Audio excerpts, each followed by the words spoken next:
நாம் இந்த நாட்களிலே அத்திமரத்தினால் ஒரு உவமையை கற்றுக்கொள்ளுங்கள் என்று கர்த்தராகிய இயேசு கிறிஸ்து சொன்னதான அத்திமரத்தை பற்றிய உவமையின் ஆழங்களை, ரகசியங்களை பரிசுத்த ஆவியானவர் உதவியோடு நாம் தியானித்துக் கொண்டிருக்கிறோம். மத்தேயு எழுதின சுவிசேஷம் 24ஆம் அதிகாரம் 32-33 வசனங்களை வாசிப்போம். அத்திமரத்தினால் ஒரு உவமையை கற்றுக்கொள்ளுங்கள். அதிலே இளங்கிளை தோன்றி துளிர்விடும் போது வசந்த காலம் சமீபமாயிற்றென்று அறிவீர்கள். அப்படியே இவைகளையெல்லாம் நீங்கள் காணும்போது அவர் சமீபமாய் வாசலருகே வந்திருக்கிறார் என்று அறியுங்கள். Now learn a parable of the fig tree. When his branch is yet tender and putteth forth leaves, ye know that summer is nigh. So likewise ye, when ye shall see all these things, know that it is near, even at the doors. கர்த்தருடைய பரிசுத்த நாமத்திற்கு மகிமை உண்டாகட்டும். அத்திமரத்தினால் ஒரு உவமையை கற்றுக்கொள்ளுங்கள் என்று கர்த்தராகிய இயேசு கிறிஸ்து சொன்னதான வார்த்தைகளாய் இந்த உலகத்திலே அவர் ஜீவித்துக் கொண்டிருந்த நாட்களில் தம்மை பின்பற்றி வந்தவர்களை பார்த்து இயேசு சொன்ன வார்த்தைகளாக இது காணப்படுகிறபடினால் ஒவ்வொரு கிறிஸ்தவனும் இந்த அத்திமரத்தினால் உண்டாயிருக்கிறதான உவமையை தன்னுடைய ஆவிக்குரிய வாழ்க்கையில் அவன் கற்றுக்கொள்ளத்தான் வேண்டும். கர்த்தருடைய பரிசுத்த நாமத்திற்கு மகிமை உண்டாகட்டும். தமிழ் வேதத்திலே வசந்த காலம் என்று எழுதப்பட்டிருந்தாலும் ஆங்கிலத்திலும் மூல பாஷையிலும் கோடைக்காலம் என்று எழுதப்பட்டிருக்கிறது. தமிழிலே மொழிபெயர்த்தவர்கள் தவறாக மொழிபெயர்த்து விட்டார்கள். கர்த்தருடைய பரிசுத்த நாமத்திற்கு மகிமை உண்டாகட்டும். அத்திமரத்திற்கு ஒரு கோடைக்காலம் வரும்போது கர்த்தராகிய இயேசு கிறிஸ்து சமீபமாய் வாசலருகே வந்திருக்கிறார் என்பதை நாம் விளங்கிக் கொள்ள வேண்டும். இந்த அத்திமரம் என்பது யூதர்களுடைய வாழ்க்கையை வெளிப்படுத்தக்கூடியதாக இருக்கிறது. யூதர்கள் கடந்து போகிறதான அந்த ஜீவியத்தை இந்த அத்திமரத்துக்கு ஒப்பாக இயேசு வர்ணிப்பதை நாம் பார்க்கிறோம்.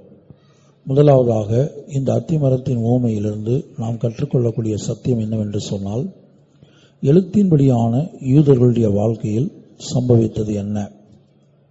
இரண்டாவதாக, உள்ளத்திலே யூதனாய் மாற்றப்பட்ட ஒவ்வொரு கிறிஸ்தவனுடைய வாழ்க்கையிலும் இனி சம்பவிக்கப் போவது என்ன, அவருடைய வாழ்க்கையில், ஆவிக்குரிய வாழ்க்கையில் சம்பவிப்பது என்ன என்பதை இந்த அத்திமரத்தின் உவமையிலிருந்து நாம் படிக்க முடியும். முதலாவதாக, இந்த அத்திமரத்திற்கு 5 முக்கியமான காலங்கள் இருப்பதாக நாம் பார்க்கிறோம்.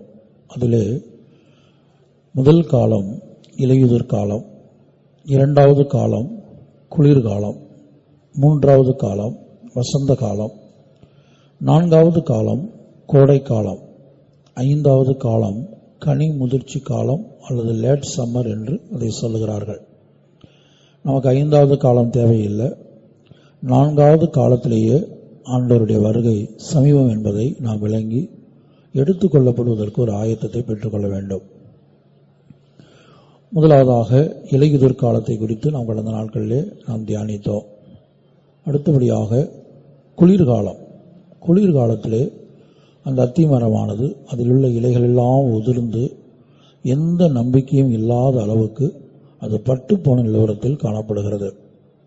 எப்படி குளிர்காலத்தில் அத்திமரமானது இலையெல்லாம் உதிர்ந்து முற்றிலும் நம்பிக்கையற்ற நிலவரத்தில், இனி அந்த குளிர்காலத்தில் அத்திமரத்தை காண்கிறவர்களுக்கு அது மறுபடியும் துளிர்க்கும் என்றோ, காய் கொடுக்கும் என்றோ, கனி கொடுக்கும் என்றோ எந்த நம்பிக்கையும் இருக்காது. அந்த அளவுக்கு அந்த மரம் முற்றிலும் பட்டுப்போன நிலவரத்தில், அதாவது நம்பிக்கையற்ற ஒரு நிலவரத்திலே அந்த அத்திமரம் காணப்படுவது போல, எழுத்தின்படியான யூதர்களுக்கு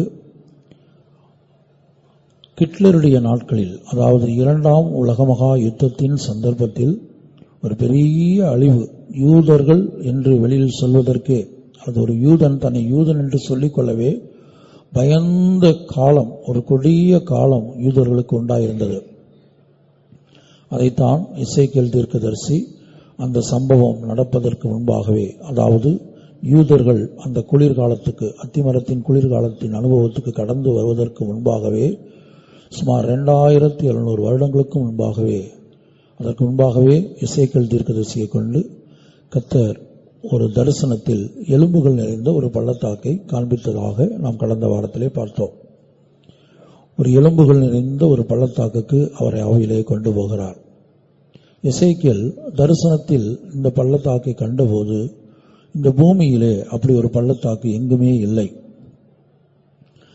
இனிமேல் யூதர்களுடைய வாழ்க்கையில் சம்பவிக்க போகிற சம்பவத்தை அல்லது இஸ்ரவேல் வம்சத்தாருக்கு சம்பவிக்க போகிற சம்பவத்தை ஆண்டவர் முன்கூட்டியே எசேக்கியேலுக்கு தரிசனத்தில் வெளிப்படுத்தி கொடுத்ததை நாம் பார்க்கிறோம். கர்த்தருடைய பரிசுத்த நாமத்திற்கு மகிமை உண்டாகட்டும். எசேக்கியேல் தரிசனத்தில் கண்டபடியே ரஷ்யாவிலே காணப்படக்கூடிய பாபியார் பள்ளத்தாக்கு என்கிற இடத்திலே 2ஆம் உலக மகா யுத்தத்தின் சந்தர்ப்பத்திலே ஹிட்லர் லட்சக்கணக்கான யூதர்களை கொன்று குவித்ததான படத்தை நாம் பின்னாடி பார்க்கிறோம். அப்படி அவர்கள் கொன்று குவிக்கப்பட்டார்கள். இந்த எசேக்கியேல் 37ஆம் அதிகாரத்தில் 2 முக்கியமான தீர்க்க தரிசனங்களை நாம் பார்க்கிறோம். ஒன்று, பிரேத குழிக்குள் கொண்டு போகப்பட்டதான இந்த இஸ்ரவேல் வம்சத்தாரை பிரேத குழியிலிருந்து நான் வெளியே கொண்டு வருவேன் என்று ஆண்டவர் தீர்க்க தரிசனம் உரைத்தார். இரண்டாவதாக உரைக்கப்பட்ட தீர்க்க தரிசனம், அந்த எலும்புகள் நிறைந்த பள்ளத்தாக்கிலே எலும்புகள் உலர்ந்து போன நிலவரத்திலே காணப்படுகிறது. அந்த உலர்ந்து போன நிலவரத்திலே காணப்படுகிற எலும்புகளை ஆண்டவர் உயிர்ப்பிக்கிறார். ஒரு ஆவி வந்து அந்த எலும்புகளுக்குள் பிரவேசிக்கிறது. அந்த எலும்புகள் உயிர்ப்பிக்கப்படுகிறது. பிற்பாடு கர்த்தர் சொல்லுகிறார், நான் உங்களை நரம்புகளை கொடுப்பேன், உங்களை மாம்சத்தை கொடுப்பேன், உங்களை தோளினால் மூடுவேன். கர்த்தருடைய பரிசுத்த நாமத்துக்கு மகிமை உண்டாகட்டும். அதுக்கு பிற்பாடு ஆவியை நோக்கி தீர்க்க தரிசனம் உரைக்கும்படியாக எசேக்கியேல் இடத்திலே கர்த்தர் சொல்லுகிறார். அப்படி தீர்க்க தரிசனம் உரைத்ததான வேளையில் அந்த ஆவி வந்து இந்த எலும்புக்குள்ளும் நரம்புக்குள்ளும் மாம்சத்துக்குள்ளும் தோலுக்குள்ளும் பிரவேசித்த போது அவர்கள் மகா பெரிய தேவ சேனையாய் மாறினார்கள் என்று இந்த அதிகாரத்திலே நாம் சுருக்கமாக படிக்கிறோம். இது எழுத்தினுடையான யூதர்களுடைய வாழ்க்கையில் சம்பவித்தது. அதாவது அவர்கள் குளிர்காலத்தில் லட்சக்கணக்கான யூதர்கள் கொலை செய்யப்பட்டார்கள். பிரேத குழிக்குள் எழுத்தின்படியாக அவர்கள் கொண்டு போகப்பட்டார்கள் ஹிட்லரின் மூலமாக. மறுபடியும் பிரேத குழியை திறந்து ஹிட்லர் ரஷ்யாவிலே காணப்படுகிற ரெட் ஆர்மிக்கு பயந்தும் முழு உலகத்திலே உண்டான எதிர்ப்புகளுக்கு பயந்தும் அந்த யூதர்களுடைய மரணத்தை, அந்த ஆதாரங்களை அளிக்கும்படியாக சுமார் 627 கைதிகளை வைத்து அவர்களை குளிக்கும்படியாய் செய்து அந்த பிரேத குழிக்குள்ளே இருந்து மறுபடியும் எலும்புகளை தோண்டி எடுத்து அந்த ஆதாரங்களை அளித்ததாக சரித்திரம் சொல்லுகிறது. இது நடந்த சம்பவமாக இருக்கிறது. அதற்கான படத்தையும் நமக்கு பின்னாடி தோண்டி எடுத்ததான படத்தையும், பிரேத குழி தோண்டி எடுக்கப்பட்ட படத்தையும், அதனுடைய உண்மையான படத்தையும் நாம் பின்னாடி பார்க்கிறோம். கர்த்தருடைய பரிசுத்த நாமத்திற்கு மகிமை உண்டாகட்டும். இப்படியாக இதுதான் அவருடைய குளிர்காலம். அடுத்து ஆவி பிரவேசித்த போது அவர்கள் மகா சேனையாய் மாறுகிறார்கள். அதே தீர்க்கதரிசனத்தில் இது எழுத்தின்படியான யூதர்களுடைய வாழ்க்கையில் எதை காட்டுகிறது என்று சொன்னால், அவர்களுக்குள்ளே கிடைக்கிற ஒரு வசந்த காலம், அதாவது சொந்த நாட்டுக்கு அவர்கள் வந்து குடியிருக்கிறதான ஒரு அனுபவம். எசேக்கியேல் 37ஆம் அதிகாரத்திலே நான் வாசிக்க கேட்டோம் கடந்த வாரத்தில். அவர்கள் இனி 2 ராஜ்யமாக பிரிந்து இருப்பதில்லை, அவர்களை ஒரே ராஜ்யமாய் மாற்றுவேன், ஒரே கோலின் கீழ் அவர்களை கொண்டு வருவேன். மேலுள்ள வசனங்களை நீங்கள் படித்து பார்த்தால் எசேக்கியேல் 37ஆம் அதிகாரத்தில் அவர்களை ஒரே கோலின் கீழ் கொண்டு வருவேன். 2 ராஜ்யங்களாக அவர்கள் பிரிந்திருப்பதில்லை, ஒரே ராஜ்யமாய் மாறுவார்கள். கர்த்தருடைய பரிசுத்த நாமத்திற்கு மகிமை உண்டாகட்டும். சாலமோனுடைய மறைவுக்கு பிற்பாடு 2ஆக பிரிந்ததான இஸ்ரேல் ராஜ்யம், ஒன்று இஸ்ரேல் ராஜ்யம் என்றும் மற்றொன்று யூதா ராஜ்யம் என்றும் 2ஆக சாலமோனுடைய மறைவுக்கு பிற்பாடு அவனுடைய குமாரனாகிய ரெகொபெயாம் நாட்களிலே 2ஆக அந்த ராஜ்யம் பிரிந்தது. அதுக்கு பிற்பாடு நாம் பழைய ஏற்பாட்டு காலத்திலே மறுபடியும் அந்த ராஜ்யம் ஒன்றானதாக நாம் வாசிக்கிறதில்லை. ஆகவே இந்த தீர்க்க தரிசனம், எசேக்கியேல் கண்ட தரிசனம் பழைய ஏற்பாட்டு காலத்தில் நடந்த காரியம் அல்ல. ஏனென்றால் பழைய ஏற்பாட்டு காலத்தில் எசேக்கியேலுடைய நாட்களிலேயோ அல்லது வேறு யாருடைய நாட்களிலும் அவர்கள் ஒரு ராஜ்யமாக மாறவில்லை. இன்றைக்கு நம்முடைய நாட்களில்தான் கர்த்தருடைய பரிசுத்த நாமத்துக்கு மகிமை உண்டாகட்டும்.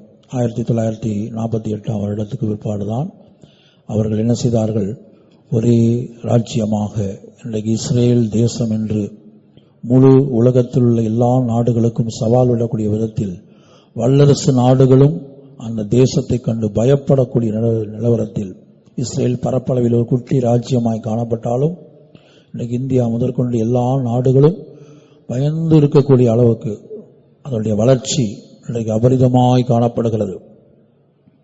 இதெல்லாம் தேவனுடைய தீர்க்க தரிசனத்தின் நிறைவேறுதலாக இருக்கிறது. எசேக்கியேல் 37 ஒரு வசனத்தை வாசிங்கள். அவர்களை ஒரே கோலின் கீழ் நான் கொண்டு வருவேன். 19 வசனம். நீ அவர்களை நோக்கி கர்த்தராகிய ஆண்டவர் உரைக்கிறது என்னவென்றால், இதோ எப்பிராயீமுக்கும் அதை சேர்ந்த இஸ்ரவேல் கோத்திரங்களுக்கும் அடுத்த யோசேப்பின் கோலை எடுத்து அதை யூதாவின் கோலோடே சேர்த்து அவைகளை ஒரே கோலாக்குவேன், அவைகள் என் கையில் ஒன்றாகும் என்கிறார் என்று சொல். Say unto them, Thus saith the Lord God, Behold, I will take the stick of Joseph, which is in the hand of Ephraim, and the tribes of Israel his fellows, and will put them with him, even with the stick of Judah, and make them one stick, and they shall be one in mine hand. 21, 22 வசனங்கள். நீ அவர்களை நோக்கி கர்த்தராகிய ஆண்டவர் உரைக்கிறது என்னவென்றால், இதோ நான் இஸ்ரவேல் வம்சத்தாரை அவர்கள் போயிருக்கும் ஜாதிகளிடத்திலிருந்து அழைத்து சுற்றிலும் இருந்து அவர்களை சேர்த்து அவர்களை அவர்கள் சுய தேசத்திலே வரப்பண்ணி அவர்களை இஸ்ரவேலின் மலைகளாகிய தேசத்திலே ஒரே ஜாதியாக்குவேன். ஒரே ராஜா அவர்கள் எல்லாருக்கும் ராஜாவாக இருப்பார். அவர்கள் இனி 2 ஜாதிகளாக இருப்பதில்லை, அவர்கள் இனி 2 ராஜ்யங்களாக பிரிவதும் இல்லை. And say unto them, Thus saith the Lord God, Behold, I will take the children of Israel from among the heathen whither they be gone, and will gather them on every side, and bring them into their own land, and I will make them one nation in the land upon the mountains of Israel, and one king shall be king to them all, and they shall be no more 2 nations, neither shall they be divided into 2 kingdoms any more at all. எசேக்கியேல் தரிசனத்தை கண்டு தீர்க்க தரிசனம் உரைத்ததான வேளையில அவர் யூதேயா மலைகள் என்றுதான் உரைத்திருக்க வேண்டும். அந்த நாட்களில் அந்த மலைகளுக்கு பேர் யூதேயா மலைகள் தான், இஸ்ரேல் மலைகள் அல்ல. யூதேயா மலைகளுக்கு என்றுதான் அவர் உரைத்திருக்க வேண்டும். ஆனால் அவர் இஸ்ரேல் மலைகள் என்று இங்கே சொல்லியிருப்பதனுடைய அர்த்தம், அது என்றைக்கு நிறைவேறினது? அவர்கள் சொந்த தேசத்தை சுதந்திரித்துக் கொண்ட பிற்பாடு, அதாவது 2ஆம் உலக மகா யுத்தத்துக்கு பிற்பாடுதான் இஸ்ரேல் என்கிற தேசம் உருவாயிற்று. கர்த்தருடைய பரிசுத்த நாமத்திற்கு மகிமை உண்டாகட்டும். ஆகவே இஸ்ரேல் மலைகள் என்று அவர் முன்கூட்டியே தீர்க்கதரிசனம் உரைத்திருப்பதை நாம் பார்க்கிறோம். யூதேயா மலைகள் என்றுதான் அவர் உச்சரித்திருக்க வேண்டும். பின்னாட்களில் வரக்கூடிய பெயரை அவர் முன்னாட்களில் தீர்க்கதரிசனமாய் உரைத்திருப்பதை நாம் இங்கே பார்க்கிறோம். கர்த்தருடைய பரிசுத்த நாமத்திற்கு மகிமை உண்டாகட்டும். ஆகவே இங்கே நாம் பார்க்கும்போது எழுத்தின்படியான யூதர்களுடைய வாழ்க்கையில் குளிர்காலத்தில் அவர்கள் முற்றும் நம்பிக்கையற்று போன நிலவரத்திலே காணப்பட்டார்கள். கர்த்தருடைய பரிசுத்த நாமத்திற்கு மகிமை உண்டாகட்டும். அவர்கள் பிரேத குழிக்குள் போனார்கள். பிரேத குழிகளை திறந்து கர்த்தர் வெளியே கொண்டு வருவேன் என்று சொன்னார். இதை நாம் ஆவிக்குரிய பிரகாரமாக கடந்த வாரத்தில் சுருக்கமாக நாம் பார்த்தோம். பிரேத குழி என்றால் என்ன? நம்முடைய ஆவிக்குரிய வாழ்க்கையில் குளிர்காலத்தில் நாம் எப்படி இருப்போம்? நமக்கு ஒரு குளிர்காலம் உண்டு. அருமையான தேவனுடைய பிள்ளையே, இந்த கிறிஸ்துவ வாழ்க்கையில் நாம் ஒவ்வொருவருக்கும் நம்முடைய ஆவிக்குரிய ஜீவியத்திலே ஒரு குளிர்காலம் உண்டு. இந்த குளிர்காலத்திலே நம்முடைய ஜீவியம் எப்படி இருக்கும் என்பதை நாம் இப்போது பார்க்க போகிறோம். முதலாவதாக நம்பிக்கை அற்று போன நிலவரத்துக்கு நாம் கடந்து வருவோம். இஸ்ரேல் ஜனங்கள் சொல்கிறார்களே, எசேக்கியேல் 37ஆம் அதிகாரத்திலே எங்களுடைய நம்பிக்கை அற்று போயிற்று. 11ஆம் வசனம். அப்பொழுது அவர் என்னை நோக்கி, மனுபுத்திரனே, இந்த எலும்புகள் இஸ்ரவேல் வம்சத்தார் அனைவருமே. அப்ப இந்த எலும்புகளுக்கு ஆவிக்குரிய அர்த்தம் சொல்லுகிறார். அந்த எலும்புகள் வெறும் எலும்புகள் அல்ல, அந்த எலும்புகளுக்கு ஒரு ஆவிக்குரிய அர்த்தத்தை சொல்லிக் கொடுக்கிறார். இந்த எலும்புகள் இஸ்ரவேல் வம்சத்தார் அனைவருமே, இஸ்ரவேல் வம்சத்தார் அனைவருமே, யூதர்கள் மாத்திரமல்ல, இஸ்ரவேல் வம்சத்தில் காணப்படுகிற அனைவரும் தான் இந்த எலும்புகள் என்று சொல்லுகிறார். இதோ அவர்கள் எங்கள் எலும்புகள் உலர்ந்து போயிற்று, எங்கள் நம்பிக்கை அற்று போயிற்று, நாங்கள் அறுப்புண்டு போகிறோம் என்கிறார்கள். Then he said unto me, Son of man, these bones are the whole house of Israel. Behold, they say, our bones are dried, and our hope is lost. We are cut off for our parts. 12-13 வசனங்களோட வாசிப்போம்.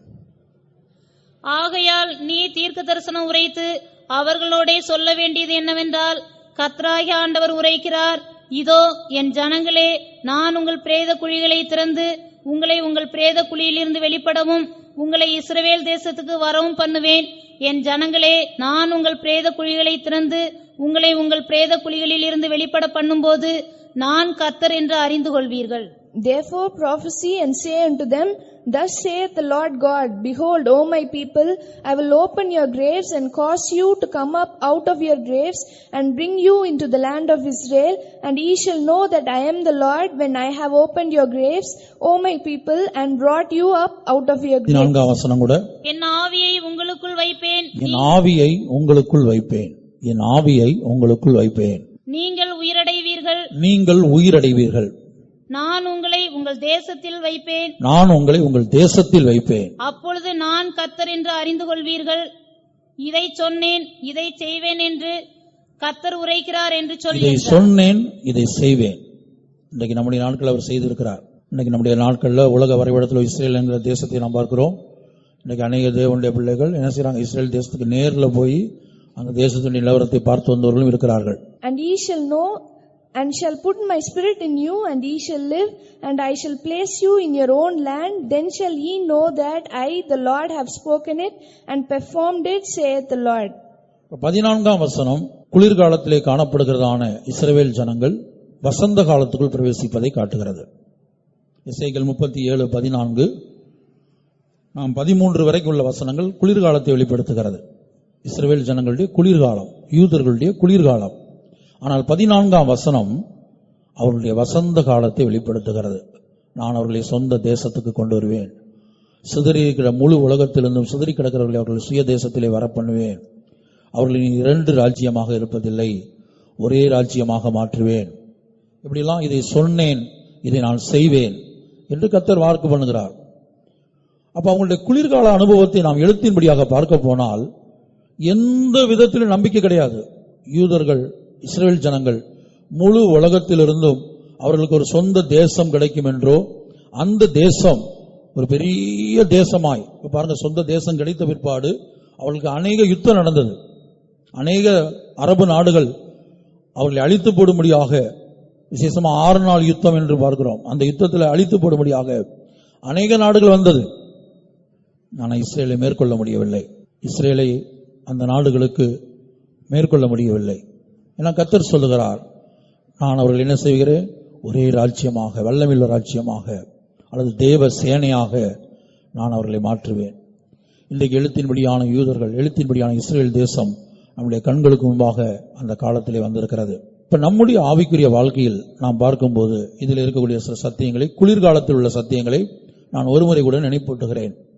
அதில் சில காரியங்கள் கடந்த வாரத்தில் விடுபட்டது, அதை இன்றைக்கு நான் சொல்லுகிறேன். குளிர்காலத்தில் என்ன சம்பவித்ததுன்னா 2 காரியம். ஒன்று, பிரேத குழிக்குள்ள போயிட்டு பிரேத குழியிலிருந்து வெளியே வருகிற அனுபவம். அப்ப இந்த பிரேத குழி என்று சொல்லும்போது மத்தேயுல இயேசு சொல்லுகிறார், மத்தேயு 23ஆம் அதிகாரத்தில் பிரேத குழியில் என்ன காணப்படும், அங்கே மரித்தோருடைய எலும்பு. அதை நாம் கடந்த வாரத்திலே நாம் சுருக்கமாக பார்த்தோம். மரித்தோரின் எலும்பு மாத்திரமல்ல, அங்கே மற்றொரு காரியம் கூட காணப்படுவதாக இயேசு சொல்லுகிறார். சகலவித அசுத்தங்களும் அங்கே காணப்படும். வாசிப்போம், மத்தேயு 23ஆம் அதிகாரம் 23:27. மாயக்காரராகிய வேதபாரகரே, பரிசேயரே, உங்களுக்கு ஐயோ! வெள்ளையடிக்கப்பட்ட கல்லறைகளுக்கு ஒப்பாய் இருக்கிறீர்கள். அவைகள் புறம்பே அலங்காரமாய் காணப்படும், உள்ளேயோ மரித்தோர்களின் எலும்புகளினாலும் சகல அசுத்தத்தினாலும் நிறைந்திருக்கும். Woe unto you, scribes and Pharisees, hypocrites, for you are like unto whited sepulchres, which indeed appear beautiful outward, but are within full of dead men's bones and of all uncleanness. பிரேதக்குழி, குளிர்காலம் என்று சொல்லுவது, எழுத்தின்படியான யூதர்கள் எழுத்தின்படியாக பிரேத குழிகளில் போய் வந்தார்கள். உள்ளத்திலே யூதனாய் மாற்றப்பட்ட ஒவ்வொரு கிறிஸ்தவனும் குளிர்காலத்திலே அவன் எப்படிப்பட்டவனாய் காணப்படுவான், அவனுக்கு ஒரு பிரேத குழி இருக்கிறது. அந்த பிரேத குழி எதை வெளிப்படுத்துகிறது, அதுல 2 அனுபவம் காணப்படுகிறது. மரித்தோரின் எலும்புகள், சகல அசுத்தங்கள். இப்ப மரித்தோரின் எலும்பு, எலும்பு என்று சொல்வது உபதேசத்தை வெளிப்படுத்துகிறது. எலும்பு என்பது உபதேசத்தை வெளிப்படுத்துகிறது.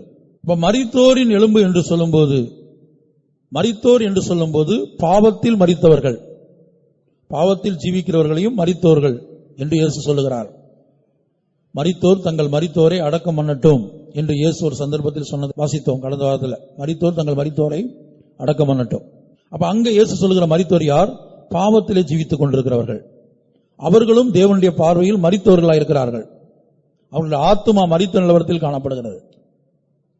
சரீரத்தில் அவர்கள் உயிரோடு இருந்தாலும் ஆத்துமா மெய்யான தேவனை கண்டுபிடிக்காதபடினால், மெய்யான தேவனை தொழுது கொள்ளாதபடினால், பாவத்திலே ஜீவிக்கிற ஒவ்வொரு மனிதனும் ஆத்துமா மரித்து போன நிலவரத்திலே காணப்படுகிறான். இரண்டாவதாக மரித்தோர் என்று சொல்லும்போது பின்மாற்றக்காரர்கள். கர்த்தருடைய பரிசுத்த நாமத்துக்கு உண்டாகட்டும். பின்மாற்றக்காரர்களும் மரித்தோராக இருக்கிறார்கள். அப்ப பின்மாற்றக்காரருடைய உபதேசம், சிலருடைய வாழ்க்கையில பாவம் சம்பந்தப்பட்டதான உபதேசம் காணப்படும். பாவத்துக்கு ஆதரவாக சிலர் பேசிக் கொண்டிருப்பார்கள். நாம் மாம்ச சரீரத்தில் இருக்கிறோம், மாம்சம் பலவீனம் உள்ளது, யார் இந்த வாழ்க்கையை வாழ முடியும், யார் வாழ்கிறார்கள், ஆகவே ஜெயஜீவியம் சாத்தியமல்ல, பூரணம் சாத்தியமல்ல, இயேசுவை போல மாறுவது சாத்தியமல்ல. இப்படிப்பட்ட வார்த்தைகளை பேசிக் கொண்டிருப்பதுதான் மரித்தோரின் எலும்பு. அடுத்து பின்மாற்றக்காரருடைய உபதேசம். பின்மாற்றக்காரர்களும் சத்தியத்துக்கு விரோதமாய் பேசிக் கொண்டிருப்பார்கள், நடத்திப்புக்கு விரோதமாய் பேசிக் கொண்டிருப்பார்கள், பரிசுத்தவான்களுக்கு விரோதமாய் பேசிக் கொண்டிருப்பார்கள், ஏன் தேவனுக்கே விரோதமாய் பேசிக் கொண்டிருப்பார்கள். இது மரித்தோரின் எலும்பு. யோபுனுடைய வாழ்க்கையை குறித்து நாம் பார்த்தோம். யோபுக்கென்று ஒரு கொள்கை காணப்பட்டது, யோபுக்கென்று ஒரு நியாயம் காணப்பட்டது, யோபுக்கென்று ஒரு சுய நீதி காணப்பட்டது. அவனுடைய சுய நீதி தான் அங்கே எலும்பு. அதான் சாத்தான் சொல்லுகிறான், தோளுக்கு பதிலாக தோளையும் தன் ஜீவனுக்கு பதிலாக மனுஷன் எல்லாவற்றையும் கொடுத்து விடுவான். நீ உன்னுடைய கையை நீட்டி அவனுடைய எலும்பையும் மாம்சத்தையும் தொட்டு பாரும், அவன் எலும்பை தொட்டு பாரும். அப்ப யோபுக்கு மாத்திரமல்ல, ஒவ்வொரு மனிதனுக்கும் சுய நீதி இருக்கிறது. சத்தியம் ஒன்று சொல்லுகிறது, வேதம் ஒன்று எதிர்பார்க்கிறது. வேதம் நம்மிடத்தில் ஒரு வாழ்க்கையை எதிர்பார்க்கிறது. ஆனா இன்றைக்கு நாம் ஒரு வாழ்க்கையை வாழ்ந்து கொண்டிருக்கிறோம். வாழ்ந்து கொண்டிருப்பது மாத்திரமல்ல, அதுக்கு நியாயம் பேசிக் கொண்டிருக்கிறோம். இப்ப பாருங்க, ஆதாமுடைய வாழ்க்கையில தேவனுடைய பிரமாணம், அதான் உபதேசம். அந்த உபதேசத்தை அவன் மீறினான். ஆண்டவர் வர்றார், அவனை தேடி வர்றார். அவன் மீறின பிற்பாடும், உபதேசத்தை பிரமாணத்தை அவன் மீறின பிற்பாடும் தேவன் அவனை தேடி வருகிறார். எதற்காக? தேவன் ஏன் ஏதேன் தோட்டத்துக்கு தேடி வர வேண்டும்? அவன் விழுந்து போனது தேவனுக்கு தெரியாதா? கர்த்தருடைய பரிசுத்த நாமத்துக்கு உண்டாகட்டும். தோளுடையோடு கூட வருகிறார், தேடி வருகிறார். அப்ப அந்த இடத்துல ஆதாம் என்ன செய்திருக்க வேண்டும்? ஆண்டவரே, உம்முடைய வார்த்தையை நான் மீறிவிட்டேன், இந்த கனியை நான் இச்சித்து விட்டேன், நான் செய்தது தவறு ஆண்டவரே, என்னை மன்னியும் ஆண்டவரே, எனக்கு இரங்கும் ஆண்டவரே என்று அவன் சாஷ்டாங்கமாய் பாதத்தில் விழுந்திருந்தால் இன்றைக்கு மொத்த உலகம் சபிக்கப்பட்டு போயிருக்காரு. சாபத்தை ஆண்டவர் மாற்றியிருப்பார். ஆனால் அவனுடைய எலும்பு பேசுகிறது. அவனுடைய எலும்பு கர்த்தரை பார்த்து சொல்ல, அதான் அவனுடைய எலும்பு, அதான் மரித்தோரின் எலும்பு. ஆதாமுக்குள்ள ஆத்துமா மரித்த பிற்பாடுதான் அவன் பேசுகிறான். அந்த கனியை புசித்த போது அவனுடைய ஆத்துமா மரித்து போய்விட்டது. தேவனுடைய பிரமாணத்தை மீறின போது அவனுடைய ஆத்துமா மரித்து போனது. இப்ப மரித்தோரின் எலும்பு என்ன பேசுகிறது? நான் குற்றவாளி என்று அவன் ஒத்துக்கொள்ளவில்லை, நான் பிரமாணத்தை மீறிவிட்டேன், தேவ சமூகத்துக்கு வர முடியாவிட்டால், நியமிக்கப்பட்ட ஜெபங்களுக்கு வர முடியாவிட்டால், என்னால ஜெபத்துக்கு வர முடியல, நான் குற்றவாளி, என்னை மன்னிக்கணுமே ஆண்டவரே. ஆனா அவன் என்ன சொல்லுகிறான்? காரணம் சொல்லுகிறான். தேவரீர் தந்த ஸ்திரியானவள். அந்த வசனத்தை படித்து பாருங்க. அப்ப இந்த சம்பவத்தில் ஆதாம் சரீரத்தில் உயிரோடு இருந்தான், ஆத்துமா மரித்து போய்விட்டது. எப்போது தேவன் புசிக்க வேண்டாம் என்று விளக்கின கனியை அவன் புசித்தானோ, ஆண்டவர் சொல்லியிருந்தார், இந்த கனியை புசிக்கும் நாளில் நீ சாகவே சாவாய். சரீரத்தில் சாகல, ஆத்துமா மரித்து போய்விட்டது. ஆத்துமா மரித்து விட்டது. ஆத்துமா மரணம்னா என்ன? சரீர மரணம்னு சொன்னா இந்த சரீரத்தை விட்டு ஆவி பிரிவது, அதான் சரீர மரணம்.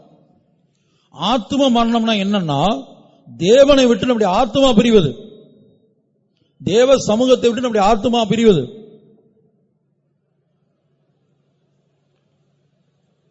அப்ப தேவன் அவனை தேடி வருகிறார். தேடி வந்தது எதற்காக? அவனுடைய வாயின் வார்த்தைகளை கேட்பதற்காக. அப்ப மரித்த அவனுடைய எலும்பு என்ன சொல்லுகிறது? அதான் மரித்தோரின் எலும்பு. மரித்தோரின் எலும்பு என்ன சொல்லுகிறது? நான் குற்றவாளி, நீங்க சொன்னீர், நான் உம்முடைய பிரமாணத்தை மீறிவிட்டேன், இதை புசிக்க வேண்டாம் என்று என்னிடத்தில் சொன்னீர், நான் அதை மீறிவிட்டேன், என்னை மன்னியும் ஆண்டவரே, நான் தான் குற்றவாளி என்று அவன் பேசியிருக்க வேண்டும். அப்படி யார் பேசுவா? யார் பேசுவா? ஜீவனுள்ள எலும்புதான் அப்படி பேசும். மரித்தோரின் எலும்பு என்ன பேசும் என்று சொன்னால், ஆதாமை போல பேசும். ஆதாமை போல பேசும். வாசிங்க வசனத்தை. ஆதியாகமம் 3:12. அதற்கு ஆதாம், என்னுடனே இருக்கும்படி தேவரீர் தந்த ஸ்திரியானவள் அவ்விருட்சத்தின் கனியை எனக்கு கொடுத்தால் நான் புசித்தேன் என்றான். And the man said, the woman whom thou gavest to be with me, she gave me of the tree, and I did eat. 11ஆம் வசனத்தை வாசிங்க. தேவன் கேட்ட கேள்வி என்ன, அவன் சொன்ன பதில் என்னன்னு பாருங்க.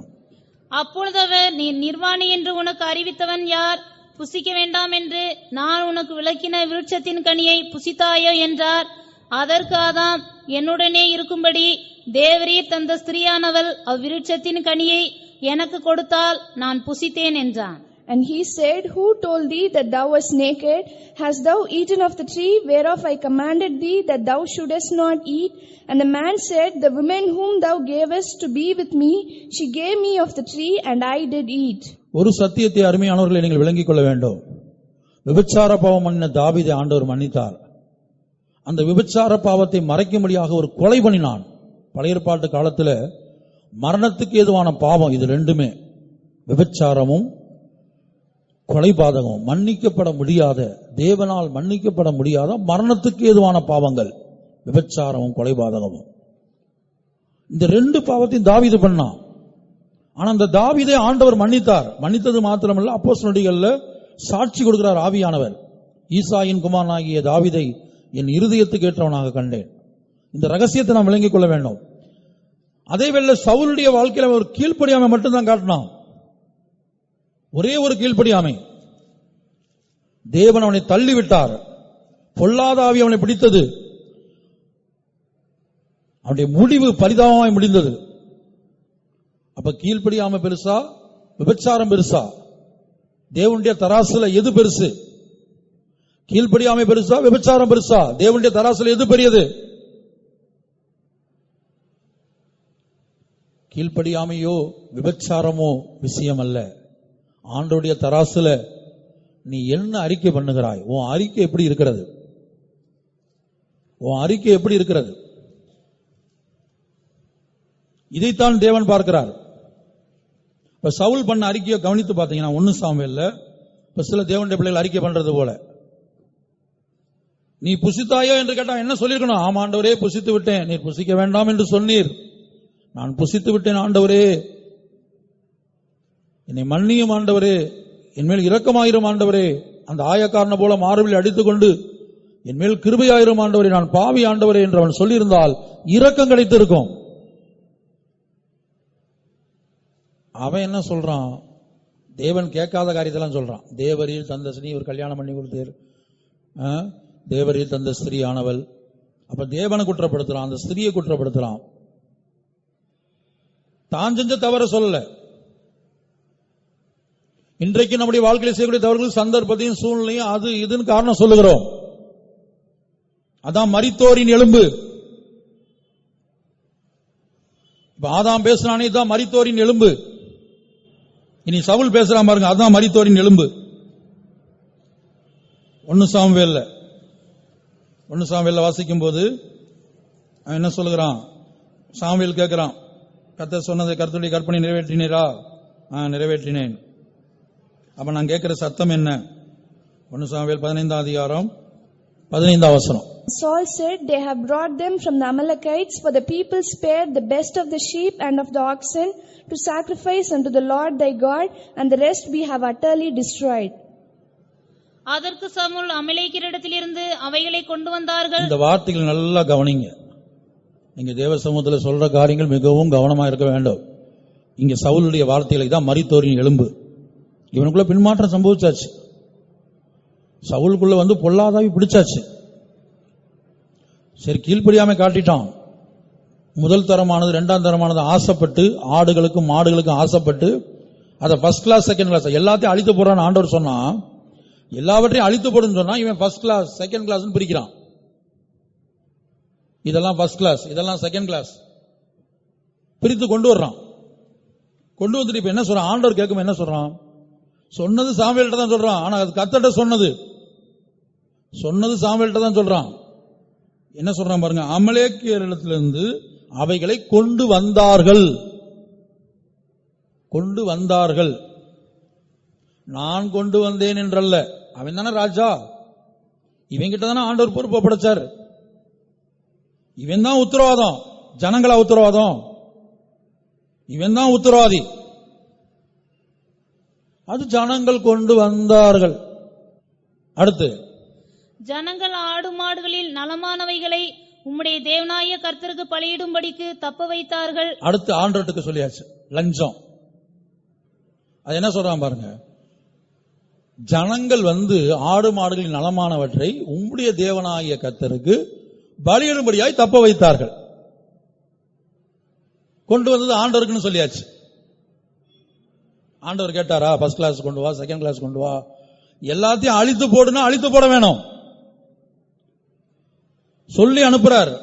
என் ஜனங்கள் எகிப்திலிருந்து வந்தபோது அமலேக்கு வழிவரித்த செய்கை என் மனதிலே வைத்திருக்கிறேன். 15 அதிகாரம் 9 வசனம், 2:3 என்ன சொல்லி அனுப்பினான்னு பாருங்க. சேனைகளின் கர்த்தர் சொல்லுகிறது என்னவென்றால், இஸ்ரவேலர் எகிப்திலிருந்து வந்தபோது அமலேக்கு அவர்களுக்கு வழிமறித்த செய்கையை மனதிலே வைத்திருக்கிறேன். இப்போதும் நீ போய் அமலேக்கை மடங்கடித்து அவனுக்குண்டான எல்லாவற்றையும் சங்கரித்து அவன் மேல் இரக்கம் வைக்காமல் புருஷரையும் ஸ்திரீகளையும் பிள்ளைகளையும் குழந்தைகளையும் மாடுகளையும் ஆடுகளையும் ஒட்டகங்களையும் கழுதைகளையும் கொன்றுபட கடவா என்கிறார் என்று சொன்னான். Thus saith the Lord of hosts, I remember that which Amalek did to Israel, how he laid wait for him in the way when he came up from Egypt. Now go and smite Amalek and utterly destroy all that they have, and spare them not, but slay both man and woman, infant and suckling, ox and sheep, camel and ass. அப்போ ஒருத்தருடைய ஆவிக்குரிய வாழ்க்கைக்கு நாம் வழிமறிக்கக்கூடியவர்களா இருக்கக்கூடாது. ஒருத்தருடைய ஆவிக்குரிய ஜீவியத்திற்கு நாம் தடையாய் காணப்படக்கூடாது. கர்த்தர் சொல்றார் பாருங்க, எத்தனையோ வருஷத்துக்கு முன்னாடி நடந்த காரியத்தை சொல்றார். என் ஜனங்களை அவன் வழிமறித்தான், அவனுடைய ஆவிக்குரிய பிரயாணத்துக்கு தடையாயிருந்தான். அதை நான் மனதிலே வைத்திருக்கிறேன்.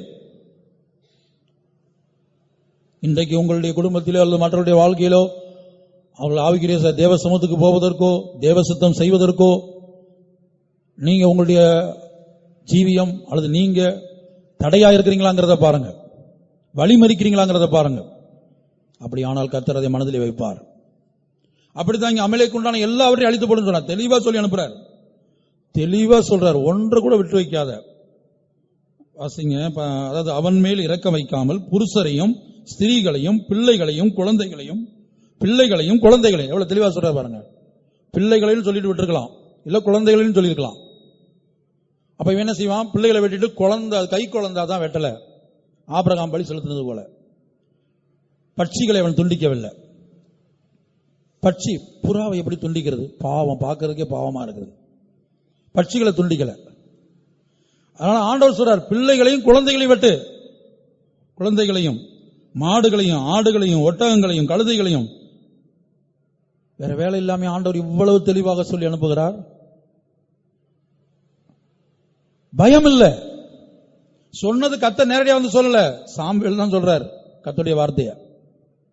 அப்ப நடத்துறவங்களுடைய வார்த்தையை, பரிசுத்தவங்களுடைய வார்த்தையை நீ தேவனுடைய வார்த்தையை எடுத்து பழகணும். முதல்ல உன் வாழ்க்கையில தேவனுடைய வார்த்தையை எடுத்து பழகணும். நீங்களும் நானும் அதை எடுக்கிறோமோ இல்லையோ, கர்த்தர் அதை அப்படிதான் எடுக்கிறார். சாமுவேலுடைய வார்த்தைக்கு கீழ்ப்படியல என்று அவர் சொல்ல மாட்டார். ஏன் வார்த்தைக்கு கீழ்ப்படியவில்லை, கீழே நீங்க படிச்சு பாத்தீங்கன்னா கர்த்தர் துக்கப்படுறார், ஏன் வார்த்தைக்கு அவன் கீழ்ப்படியல, நான் அவனை ராஜாவாக்கினதுக்காக மனஸ்தாபப்படுகிறேன், அப்படி ஒரு இடத்துல சொல்றாரு. இங்க நான் வாசிக்கும் இந்த சம்பவத்துக்கு வாங்க, மரித்தோரின் எலும்புக்கு வருவோம். 15ஆம் வசனம். சவுல் என்ன செய்தான்? அதற்கு சவுல் அமலேக்கியரிடத்திலிருந்து அவைகளை கொண்டு வந்தார்கள். அதுல தன்னை சொல்லல, கொண்டு வந்தேன்னு சொல்லிருக்கணும். கரெக்டான அறிக்கை என்னன்னா கொண்டு வந்தேன். என்கிட்ட தான் சொல்லிவிடு, நான் தான் ராஜா, என்கிட்ட தான் நீங்க சொன்னீங்க, நான் தான் ஜனங்கள் இப்படி நடத்திருக்கணும், நான் தான் இதுக்கு உத்தரவாதி, ஜனங்களுடைய காரியத்துக்கு நான் தான் உத்தரவாதி, கொண்டு வந்தேன், நான் தான் குற்றவாளி. அவன் அப்படி சொல்லல. சரி, அடுத்து என்ன சொல்லிருக்கலாம்? கொண்டு வந்தோனாவது சொல்லிருக்கலாம். கொண்டு வந்தோம் அதுவும் சொல்லல. மூல பாஷையில தெளிவா இந்த 3 பாயிண்ட் இருக்கு. தமிழ்ல அழகா எழுதியிருக்கிறாங்க, இங்கிலீஷ்ல எப்படி இருக்குன்னு தெரியல. ரெண்டாவது மூல பாஷையில இதே மாதிரி தான் எழுதப்பட்டிருக்கு, இதேதான், கொண்டு வந்தார்கள். அடுத்து என்ன செய்யலாம்? வாசிங்க. ஜனங்கள் ஆடு மாடுகளில் நலமானவைகளை உம்முடைய தேவனாய கர்த்தருக்கு பலியிடும்படிக்கு தப்ப வைத்தார்கள். அதுவும் ஜனங்களை தப்ப வைத்தார்கள். சரி, அடுத்து முடிக்கும் போது என்ன சொல்லி முடிக்கிறான் பாருங்க. மற்றவைகளை முற்றிலும் அழித்து போட்டோம் என்றான். போட்டார்கள் சொல்லிருக்கணும். முதல்ல தப்ப வைத்தார்கள், கொண்டு வந்தார்கள். அப்ப இது என்ன செய்யணும்? அழித்து போட்டார்கள். அப்படித்தானே சொல்லிருக்கணும். இதை மட்டும் சொல்றான், அழித்து போட்டோம். அதுல தானே செஞ்சுட்டான். இப்ப தெரியுதா மரித்தோரின் எலும்பு என்றால் என்னன்னு? ஒவ்வொரு மனிதனுடைய சுய நீதி. தான் குற்றவாளி என்று ஒத்துக்கொள்ள மனம் இல்லை, தன்னுடைய குறைவுகளை ஒத்துக்கொள்ள. அதான் தன் பிள்ளைகளை உணர்கிறவன் யார்? தன் பிள்ளைகளை உணர்கிறவன் யார்? சுட்டி காட்டப்பட்ட போது என்ன செய்ய முடியல? ஏற்றுக்கொள்ளக்கூடிய இருதயம் இல்ல. கேட்கிறான் சாமுவேல், கர்த்தருடைய வார்த்தையை பாருங்க. என்ன சொல்றான்? கர்த்தருடைய வார்த்தையை நான் நிறைவேற்றினேன். 13ஆம் வசனம் வாசிங்க. சாமுவேல் சவுலின் இடத்தில் போனான். சவுல் அவனை நோக்கி, நீர் கர்த்தரால் ஆசீர்வதிக்கப்பட்டவர், கர்த்தருடைய வார்த்தையை நிறைவேற்றினேன் என்றார். இதான் மரித்தோரின் எலும்பு. மரித்தோரின் எலும்பு எப்படி இருக்கும்? எல்லா குழப்படியும் பண்ணிட்டு என்ன சொல்லும்? நான் நல்லா தான் இருக்கிறேன், நான் கர்த்தருடைய வார்த்தையை நிறைவேற்றினேன், நான் தேவசித்தம் செஞ்சேன். விலங்குல பாருங்க, அவனுக்கு விளங்கிக் கொள்ள முடியல. உடனே சாமுவேல் கேட்கிறான், சரி கர்த்தருடைய வார்த்தையை நிறைவேற்றினேன்னு சொல்றான். அடுத்து சாமுவேல் கேட்கிறான், அப்ப நான் கேட்கிற சத்தம் என்ன? ஆடு சத்தம் கேட்குது, மாடு சத்தம் கேட்குது, இந்த சத்தம் என்ன? அடுத்த வசனம் வாசிங்க. அதற்கு சாமுவேல், அப்படியானால் என் காதுகளில் விழுகிற ஆடுகளின் சத்தமும் எனக்கு கேட்கிற மாடுகளின் சத்தமும் என்ன என்றான். And Samuel said, what meaneth then this bleating of the sheep in mine ears and the lowing of the oxen which I hear? கர்த்தருடைய பரிசுத்த நாமத்துக்கு மகிமை உண்டாகட்டும். காரியத்தை சொல்லி கேட்ட உடனேயே அப்பவாது என்ன செஞ்சிருக்கணும்? சரி நான் தெரியாம பண்ணிட்டேன் சொல்லிருக்கணும். இன்னைக்கு நம்முடைய வாழ்க்கை இன்றைக்கு அப்படிதான் இருக்குது. கர்த்தருடைய பரிசுத்த நாமத்துக்கு மகிமை உண்டாகட்டும். அப்ப என்ன சம்பவித்தது? அந்த கேள்விக்கு தான் இப்படி ஒரு பதில் அறிக்கையா பண்றான். ஜனங்கள் தப்ப வைத்தார்கள், ஜனங்கள் கொண்டு வந்தார்கள். அப்ப அழித்து போட்டதெல்லாம் நாங்கள் அழித்து போட்டோம், தப்ப வச்சதெல்லாம் நான் இல்லை, அதெல்லாம் அவங்க. எனக்கு தெரியாது, நான் சொன்னேன், ஜனங்க கேட்கல.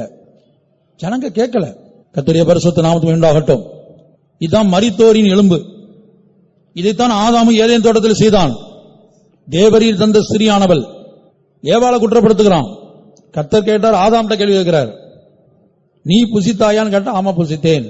கேட்ட கேள்விக்கு பெரிய ஆன்சர் பண்றான், தேவரீர் தந்த ஸ்திரீயானவள். அப்ப அதுல தேவனை தான் முதல்ல குற்றப்படுத்துறான். இந்த கனியை புசிக்க யார் காரணம்? நீர் தான் காரணம். நான் இந்த கனியை புசித்ததுக்கு யார் காரணம்? நீர் தான் காரணம். கர்த்தர் ஏன் என்னை இப்படி நடத்துறார்? கர்த்தர் ஏன் என்னை இப்படி வச்சிருக்கிறார்? நம்ம பல சந்தர்ப்பத்தில் இப்படி பேசுவோம். கர்த்தர் ஏன் என்னை இப்படி நடத்துறார்? கர்த்தர் ஏன் என்னை இப்படி வச்சிருக்கிறார்? தேவரீ தந்த ஸ்திரீ ஆனவள். இரண்டாவது ஸ்திரீய சரி ஸ்திரீன் இடத்துல போய் கேட்கிறார். அவ என்ன சொல்றா? ஆதாம சொல்ல முடியாதே, ஏன்னா ஆதாம நடத்துறதெல்லாம் ஏவாள் சொல்லிதான் பாருங்க. முதல்ல சர்ப்பம் ஆதாம்கிட்ட போச்சு. உங்களுக்கு அதெல்லாம் ஆதி ஆமத்துல இல்ல. சர்ப்பம் முதல்ல ஆதாம்கிட்ட போச்சு. சர்ப்பம்னா பிசாசு சொன்னது ஆதாம் கேட்கல. வேலையை பாருன்ட்டான், அந்த கனியில எனக்கு புசிக்க முடியாதுட்டான். தேவன் சொன்னதையும் கேட்கல, புசித்து விட்டான். அடுத்து பிசாசு சொன்னதையும் கேட்கல, தேவன் சொன்னதையும் கேட்கல. யார் சொன்னதை கேட்டான்? ஏவாள் சொன்னதை கேட்டான். இது ஆதாம்கிட்ட போச்சுங்கிற எங்க வாசிக்கிறோம்? தீமோத்தேயுக்கு எடுத்து எழுதுகிறார் பவுல். தீமோத்தேயுக்கு எடுத்து பவுல் எழுதுகிறார். என்ன எழுதுகிறார்? ஸ்திரீயானவளே வஞ்சிக்கப்பட்டு மீறுதலுக்குட்பட்டால், ஆதாம் வஞ்சிக்கப்படவில்லை. எங்க வாசிக்கிறோம்? 1 தீமோத்தேயு 2ஆம் அதிகாரம் 13-14. எண்ணத்தினாலெனில் முதலாவது ஆதாம் உருவாக்கப்பட்டான், பின்பு ஏவாள் உருவாக்கப்பட்டால், மேலும் ஆதாம் வஞ்சிக்கப்படவில்லை, ஸ்திரீயானவளே வஞ்சிக்கப்பட்டு மீறுதலுக்கு உட்பட்டால். ஏன் ஆதாம் வஞ்சிக்கப்படவில்லை எழுதப்பட்டிருக்குது? ஏன் எழுதப்பட்டிருக்குது? ஆதாம் கனியை ஏவாள் புசித்தது போல ஆதாம் கனியை புசித்தான் தானே. அப்ப ஏன் வஞ்சிக்கப்படவில்லை என்று எழுதப்பட்டிருக்குன்னு சொன்னால், சர்ப்பத்துடைய வார்த்தைக்கு ஆதாம் கேட்கல, ஏவாளுடைய வார்த்தையை தான் கேட்டான். ஏவாள் வஞ்சிக்கப்பட்டாள். கர்த்தருடைய பரிசுத்த நாமத்துக்கு உண்டாகட்டும். ஏவாள் சொன்னதுனால ஆதாம் புசித்தான். அது உண்மையா இருந்தாலும் புசித்தது அவனுடைய தவறு தானே. புசித்தது அவனுடைய தவறு. ஏன் ஆண்டவர்கிட்ட ஒத்துக்கொள்ள வேண்டியதானே? என்ன செய்ய போறாரு? தேவ சமூகத்துல ஒத்துக்கொள். அதான் எரேமியா 3ஆம் அதிகாரத்துல படிங்க. ஒத்துக்கொள், நீ உன் நிலவரத்தை ஒத்துக்கொள். இன்றைக்கு நம்முடைய வாழ்க்கையில பிரியமானவர்களே, குளிர்காலத்தில் நாம் இருக்கிறோம். மரித்தோரின் எலும்புதான் இன்றைக்கு நம்முடைய வாழ்க்கையில் காணப்படுகிறது. தவறு செய்யற விஷயம் அல்ல. அதான் நான் 2 காரியத்தை சொன்னேன். விபச்சார பாவம் பண்ணா, அதை மறைக்கிறதுக்காக உத்தம போர்ச்சவனாகிய உரியாவை கொலை பண்ணா. இது 2 ஆண்டவர் மன்னித்து விட்டார். காரணம், தவற போய் நாத்தான் உணர்த்தின வேளையில அப்படியே 51ஆம் சங்கீதத்தை படித்து பாருங்க. ஒத்துக்கொள்கிறான். ஆமா, நான் பாவம் செஞ்சுட்டேன், நான் தான் பாவம் செஞ்சேன். 51ஆம் சங்கீதத்தை படிச்சு பாருங்க. புலம்புறான், பாவம் பண்ண பிற்பாடு அவன் பாடின சங்கீதம். ஆனா சவுல் அதை செய்யல. அப்ப தேவனுடைய தராசுல விபச்சார பாவம் பெருசா, கொலைபாதகம் பெருசா? கொலைபாதகம் விபச்சாரம் ஒரு பக்கம் இருக்குது, இது தாவீதுடைய பாவம். இந்த பக்கத்துல சவுல் காட்டின கீழ்ப்படியாம, அல்லது ஏதேன் தோட்டத்தில் ஆதாம ஏவாளுங்க ஒரு கனியை புசித்தாங்க, இதை புசிக்காதுன்னு சொன்னா புசித்தாங்க. நம்ம வாழ்க்கையில எவ்வளவு காரியத்தை செய்யறோம் ஒவ்வொரு நாளும். இதை செய்யாதனா அதை செய்வோம், இதை செய்யினா அதை செய்ய மாட்டோம். ஒவ்வொரு நாளும் அதை செய்து கொண்டிருக்கிறோம். அருமையானவர்களே, நமக்கு ஒரு உடைந்த இருதயம் தேவையா இருக்கிறது. தாவீதுக்கு உண்டா இருந்தது போல தேவனுக்கு ஏற்கும் பலிகள் நொறுங்குண்ட ஆவிதான். அது தாவீது அறிந்திருந்தான். தேவனை எப்படி ப்ளீஸ் பண்ணணுங்கிறது தாவீதுக்கு தெரிந்திருந்தது. பாவம் பண்ணிட்டான், ஆனா அந்த பாவத்துக்கு இரக்கத்தை எப்படி பெற்றுக் கொள்ளுங்கிற அறிவு அவனுக்கு உண்டாயிருந்தது. சவுல் ஒரு கீழ்ப்படியாம காட்டினான். தேவனை எப்படி, தேவனுடைய இரக்கத்தை பெறணுங்கிற அறிவு அவனுக்கு இல்ல. பதட்டத்தில் அதை இதையும் சொல்லிட்டு இருக்கிறான், பொய் பேசிக் கொண்டிருக்கிறான், நியாயம் பேசிக் கொண்டிருக்கிறான். இதான் மரித்தோரின் எலும்பு. இப்ப மரித்தோரின் எலும்புக்கு பல அர்த்தங்கள் இருக்குது. மரித்தோரின் எலும்புகள் உபதேசத்தை காட்டுகிறது. அப்ப உபதேசத்துக்கு மாறாக ஒரு பாவி பேசினாலும், ஒரு பின்மாற்றக்காரன் பேசினாலும், இப்ப நமக்குள்ளே பின்மாற்றத்தின் வல்லமை இருக்குது. கர்த்தருடைய பரிசுத்த நாமத்துக்கு உண்டாகட்டும். நான் மரித்தோரின் எலும்புகளை குறித்து சொல்லிக் கொண்டிருக்கிறேன். பிரேத குழியில மரித்தோரின் எலும்பு காணப்படும். 2வது அசுத்தம் காணப்படுகிறது. அசுத்தம் என்று சொல்லும்போது நம்முடைய ஆவியில பல அசுத்தங்கள், நம்முடைய ஆத்துமாவில பல அசுத்தங்கள், நம்முடைய சரீரத்தில் பல அசுத்தங்கள், சொப்பனங்களில் பல அசுத்தங்கள். யூதா 8ஆம் வசனத்தில் படிக்கும் போது நம்ம கிரியையில பாவம் பண்ண வேண்டாம், சொப்பனத்தில் ஏதாயிலும் காரியங்கள் வந்தா கூட நம்முடைய மாம்சம் அசுசிப்பட்டு போகிறோம். கேவிப்பால் அவர்கள் அடிக்கடி இதை சொல்லுவார், இந்த வசனத்தை. சொப்பனக்காரராகியவர்கள் தங்கள் மாம்சத்தை அசுஸ்திப்படுத்திக் கொண்டு கர்த்தத்துவத்தை அசட்டை பண்ணுவார்கள். நடத்திப்பு அலட்சியம் பண்ணுவாங்க. நடத்திப்புக்காரங்க சொல்றது அலட்சியம் பண்ணுவாங்க. மகத்துவங்களை தூசிப்பாங்க. நன்மைக்காக ஒரு காரியம் சொன்னா அதை தூசிப்பாங்க, 4 வேட்டை தூசித்து சொல்லுவாங்க. காரணம், விழுந்து போயாச்சு.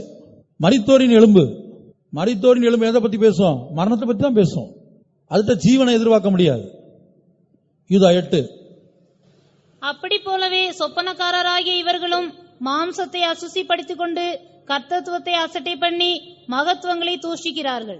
Likewise also these filthy dreamers defile the flesh, despise dominion and speak evil of dignities. கர்த்தருடைய பரிசுத்த நாமத்துக்கு உண்டாகட்டும்.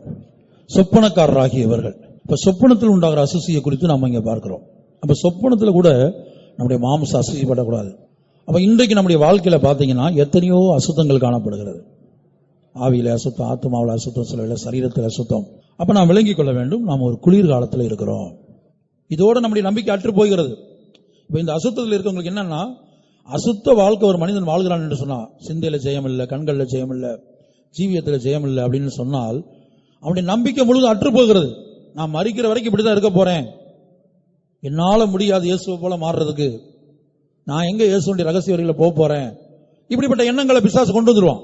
அப்ப நம்ம ஒரு விசுவாசிக்கணும், இப்ப என்னுடைய வாழ்க்கையில் அசுத்தங்கள் இருந்தாலும் ஒரு வசந்த காலம் வரும், ஒரு வசந்த காலத்தை என் வாழ்க்கையில் ஆண்டவர் அனுமதிப்பார். ஒரு நாள் வரும், அப்ப என்னுடைய அசுத்தம் எல்லாம் பரிசுத்தமாய் மாறும், தோல்வி எல்லாம் ஜெயமா மாறும், என் குறைவெல்லாம் மகிமையில் அவர் நிறைவாக்குவார். அந்த வசந்த காலத்துக்காக, அந்த கோடை காலத்துக்காக, குளிர்காலத்திலே காணப்படுகிற நாம் நம்பிக்கையோடு காத்திருக்க வேண்டும். ஆகவே தான் புலம்பல்ல படிக்கிறோம், கர்த்தருடைய ரட்சிப்புக்கு நம்பிக்கையோடு காத்திருப்பது நல்லது. கர்த்தருடைய ரட்சிப்புக்கு நம்பிக்கையோடு காத்திருக்க வேண்டும். அப்ப இங்கே நாம் பார்க்கும்போது மரித்தோரின் எலும்பு, அங்க என்ன காணப்படுகிறது? மரித்தோரின் எலும்பும் அசுத்தமும். அடுத்து நாம் பார்க்கும்போது இயேசு அங்க ஒரு விளக்கத்தை கொடுக்கிறார். மரித்தோரின் எலும்புக்கும் அசுத்தத்துக்கும் அவர் ஒரு விளக்கம் கொடுக்கிறார். அடுத்த வசனத்தில் படிக்கிறோம். மத்தேயு 23ஆம் அதிகாரத்தில் நாம் படிக்கும்போது இயேசு என்ன விளக்கம் கொடுக்கிறார்? கல்லறைகளுக்கு உள்ளே மரித்தோரின் எலும்பும் அசுத்தமும் காணப்படுகிறது போல உங்களுடைய உள்ளம், அதான் பிரேதக்குழி, உள்ளம் பிரேதக்குழி. இந்த இடத்துல இயேசு சொல்ற வார்த்தையின்படி உள்ளம் தான் பிரேதக்குழி. இன்னொரு இடத்த பிரேதக்குழின்னு சொல்லப்பட்டிருக்குது, அதை அப்புறம் பார்ப்போம். இப்ப வாசிங்க. மாயக்காரராகிய வேதபாரகரே, பரிசேயரே, உங்களுக்கு ஐயோ! வெள்ளையடிக்கப்பட்ட கல்லறைகளுக்கு ஒப்பாயிருக்கிறீர்கள். அவைகள் புறம்பே அலங்காரமாய் காணப்படும், உள்ளேயோ மரித்தவர்களின் எலும்புகளினாலும் சகல அசுத்தத்தினாலும் நிறைந்திருக்கும். அப்படியே நீங்களும் மனுஷருக்கு நீதிமான்கள் என்று புறம்பே காணப்படுகிறீர்கள், உள்ளத்திலோ மாயத்தினாலும் அக்கிரமத்தினாலும் நிறைந்திருக்கிறீர்கள். Woe unto you, scribes and Pharisees, hypocrites! For ye are like unto whited sepulchres, which indeed appear beautiful outward, but are within full of dead men's bones and of all uncleanness. Even so ye also outwardly appear righteous unto men, but within ye are full of hypocrisy and iniquity. கர்த்தருடைய பரிசுத்த நாமத்துக்கு மகிமை உண்டாகட்டும். அப்ப இங்க என்ன சொல்லுகிறார்? முதல்ல மரித்தோரின் எலும்புக்கு என்ன சொல்லுகிறார்? மாயம், மாயமான ஒரு வாழ்க்கை. வெளியில பார்த்தா நீதிமான்களை போல இருக்கிறோம், ஆனா உண்மையான நீதிமான்கள் அல்ல, ஒரு மாயம். இரண்டாவதாக அக்கிரமம். நம்முடைய உள்ளம் அப்படி நிறைந்திருக்கிறது என்று சொல்லுகிறார். உங்களுடைய உள்ளம் எப்படி இருக்கிறது? மாயத்தினால். உண்மையாவே நீங்க ஆவிக்கிறவங்க கிடையாது, உண்மையாவே உங்களுக்குள்ள தேவ பக்தி இல்ல, உண்மையாவே உங்களுக்குள்ள பக்தி வைராக்கியம் இல்ல, உபதேசத்துக்கேற்ற ஒரு ஜீவியத்தை நீங்க உண்மையாகவே வாஞ்சிக்கல, ஆண்டவரை போல மாறணுங்கிற வெறி உண்மையாவே இல்ல. ஆனா அப்படிப்பட்ட வாஞ்சை இருக்கிறது போல நடிக்கிறீங்க, நீதிமான்களை போல காட்டிக்கொள்றீங்க, பரிசுத்தவான்களை போல காட்டிக்கொள்றீங்க, ஆனா பரிசுத்தவான்கள் இல்ல. அப்ப இதுதான் பிரேத குழியின் அனுபவம். இந்த பிரேத குழியில் என்ன காணப்படுகிறது? முதலாவது மரித்தோரின் எலும்பு, இரண்டாவது அசுத்தம். மரித்தோரின் எலும்பு என்பது ஒரு மனிதனுடைய சுயநீதி. சுயநீதி அதான் அவனுடைய உபதேசம், அதான் யோபினுடைய உபதேசம். அவன் எலும்பை தொட்டு பாரும். யோபு பேசுறான் பாருங்க, யோபு பேசுறதெல்லாம் படிச்சு பாருங்க. தன்னை குறித்து மேன்மையா பேசுறான். அவன் சரியில்லை, இவன் சரியில்லை, ஆண்டவர் சரியில்லை, இப்படி யோபு பேசுகிறார். அதான் அவன் எலும்பு. அடுத்து மரித்தோரின் எலும்பு, ஆதாமையுடைய வாழ்க்கையிலிருந்து நாம் பார்த்தோம், சவுலுடைய வாழ்க்கையிலிருந்து பார்த்தோம், அவங்க எல்லாம் என்ன சொன்னாங்கன்னு. அடுத்து அசுத்தம். இதெல்லாம் பிரேத குழிகள காணப்படுகிறது. அப்ப இயேசு அடுத்து சொல்கிறார் மாயம், அக்கிரமம். உள்ளத்திலே மாயம்,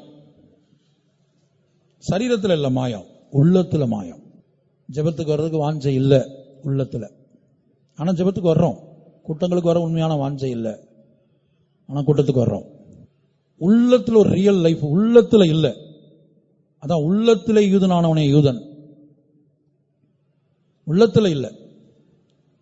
கர்த்தருடைய பரிசுத்த நாமத்துக்கு உண்டாகட்டும். இனி அடுத்த ஒரு பிரேத குழியை குறித்து நாம் பார்க்கிறோம். ரோமர் 3:13 Their throat is an open sepulchre, with their tongues they have used deceit, the poison of asp is under their lips. அவர்கள் தொண்டை திறக்கப்பட்ட பிரேத குழி, அவர்கள் தொண்டை திறக்கப்பட்ட பிரேத குழி, அவர்கள் தொண்டை திறக்கப்பட்ட பிரேத குழி. அதான் கக்குறது வார்த்தைகளை. கர்த்தருடைய பரிசுத்த நாமத்துக்கு உண்டாகட்டும். அப்ப எப்படி பிரேத குழியில மரித்தோரின் எலும்பு அசுத்தம் காணப்படுகிறதோ, அதுபோல இந்த தொண்டையிலிருந்து வர்றது என்ன செய்யுது? அது வர்றது எப்படிப்பட்டதா இருக்கிறது? மரித்தோரின் எலும்பு. அதான் பின்மாற்றத்தின் வார்த்தைகள், பக்தி விருத்தி இல்லாத வார்த்தைகள், அவிசுவாசமான வார்த்தைகள், அதைரியமான வார்த்தைகள், அசுத்தமான வார்த்தைகள். கர்த்தருடைய பரிசுத்த நாமத்துக்கு உண்டாகட்டும். இதுதான் பிரேத குழியின் அனுபவம். இனி அடுத்தபடியாக இதெல்லாம், இந்த நிலவரம்லாம் இருந்து நம்ம அதைரியப்பட வேண்டியதில்லை. நம்முடைய நிலவரத்தை நாம் ஒத்துக்கொள்ள வேண்டும். ஆண்டவரே, நான் ஒரு குளிர்காலத்தில் இருக்கிறேன், என் தொண்டை ஒரு திறக்கப்பட்ட பிரேத குழியாய் காணப்படுகிறது, மரித்தோரின் எலும்பு காணப்படுகிறது, சகல அசுத்தங்களும் காணப்படுகிறது, மாயம் இருக்கிறது, அக்கிரமம் இருக்கிறது. அக்கிரமம்னா கிரமத்துக்கு மாறான வாழ்க்கை, கிரமத்துக்கு மாறான அனுபவம், அதான் அக்கிரமம். கர்த்தருடைய பரிசுத்த நாமத்துக்கு உண்டாகட்டும். இனி அடுத்தபடியாக யூதர்களுடைய குளிர்காலத்திலே அவர்கள் எப்படி இருந்தார்கள் என்று வேறு சில தீர்க்கதரிசனங்களை நாம் பார்ப்போம். எசேக்கியேல் 37 அதிகாரத்தில் உலர்ந்த எலும்புகள் இருந்தது. மரித்தோரின் எலும்பு வேற, உலர்ந்த எலும்புகளின் அனுபவம். உலர்ந்த எலும்புகள் என்று சொல்லும்போது அதுல என்ன இல்லை? ஜீவன் இல்லை. இப்ப எலும்புகள் உபதேசத்தை காட்டுகிறது, எலும்புகள் உபதேசத்தை காட்டுகிறது. தெய்வீக சுகம் ஒரு உபதேசம், வேறுபாட்டின் ஜீவியம் ஒரு உபதேசம், விசுவாச ஜீவியம் ஒரு உபதேசம், ஜெய ஜீவியம் ஒரு உபதேசம், பரிசுத்த ஜீவியம் ஒரு உபதேசம், இது ஒவ்வொன்றும் ஒவ்வொரு எலும்பு. இந்த எலும்புல உயிர் இருக்கணும். ஜீவியத்தை விசுவாசித்து ஜீவன் ஜீவிக்க வாஞ்சிக்கணும், தவிக்கணும், ஜெயத்துக்காக கதறணும், ஜெயத்துக்காக தவிக்கணும், ஜெயத்துக்காக கெஞ்சணும், ஜெயத்துக்காக கண்ணீர் விடணும், ஜெயத்துக்காக உபவாசிக்கணும், ஜெயத்துக்காக இரவெல்லாம் கண் விழிக்கணும். யாக்கோபை போல தனக்கு உண்டான எல்லாவற்றையும் யாப்போக்கு என்கிற ஆற்றங்கரையில் அக்கறைப்படுத்தி விட்டு தனித்து தேவனோடு காணப்படுகிறான். எதற்காக? ஜெயத்துக்காக போராடுறான். இஸ்ரேலாய் மாறுகிற வரையிலும் நான் ஒரு யாக்கோபு, என் பேர் யாக்கோபு, நான் மோசம் போக்குகிறவன், நான் எத்தன், நான் ஏமாற்றுக்காரன், தேவன் எதிர்பார்க்கிற ஜீவி எனக்கு இல்ல, தேவன் எதிர்பார்க்கிற ஒரு ஊழியத்தை நான் செய்யல, நான் ஒரு மோசம் போக்குகிறவன், நான் ஒரு வஞ்சகன். நீர் என்னை இஸ்ரேலாய் மாற்ற வேணும், என்னை ஜெயாலியாய் மாற்ற வேணும். இஸ்ரேல் என்றால் ஆளுகை செய்கிறவன், தேவனுடைய பிரபு. இப்படி பல அர்த்தங்கள் இருக்குது இஸ்ரேல் என்கிற வார்த்தைக்கு. ஆளுகை செய்கிறவன், தேவனுடைய பிரபு. அவர் ஜெயத்துக்காக என்ன செய்யணும்? இரவுல கண் விழிக்கணும், நமக்கு உண்டான எல்லாவற்றையும் அக்கறைப்படுத்தணும். வேற எந்த சிந்தையும் நம்முடைய மனதில் வரக்கூடாது. ஒரு ராகியல் இருக்கக்கூடாது,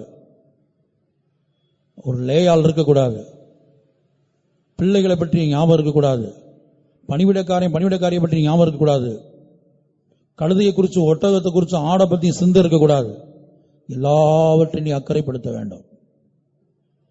நானும் என் தேவனும், ஒரு பரிசுத்தவான் எப்போது சொல்லுவார், எனக்கு சொல்லிக் கொடுத்தார், நானும் என் தேவனும், என் தேவனும் நானும் என்கிற இடத்துக்கு வரணும். நீ அதான் ஜெயம் என்று சொல்லுவார். நானும் என் தேவனும், என் தேவனும் நானும். இடையில வேற யாருக்கு இடம் இல்லை.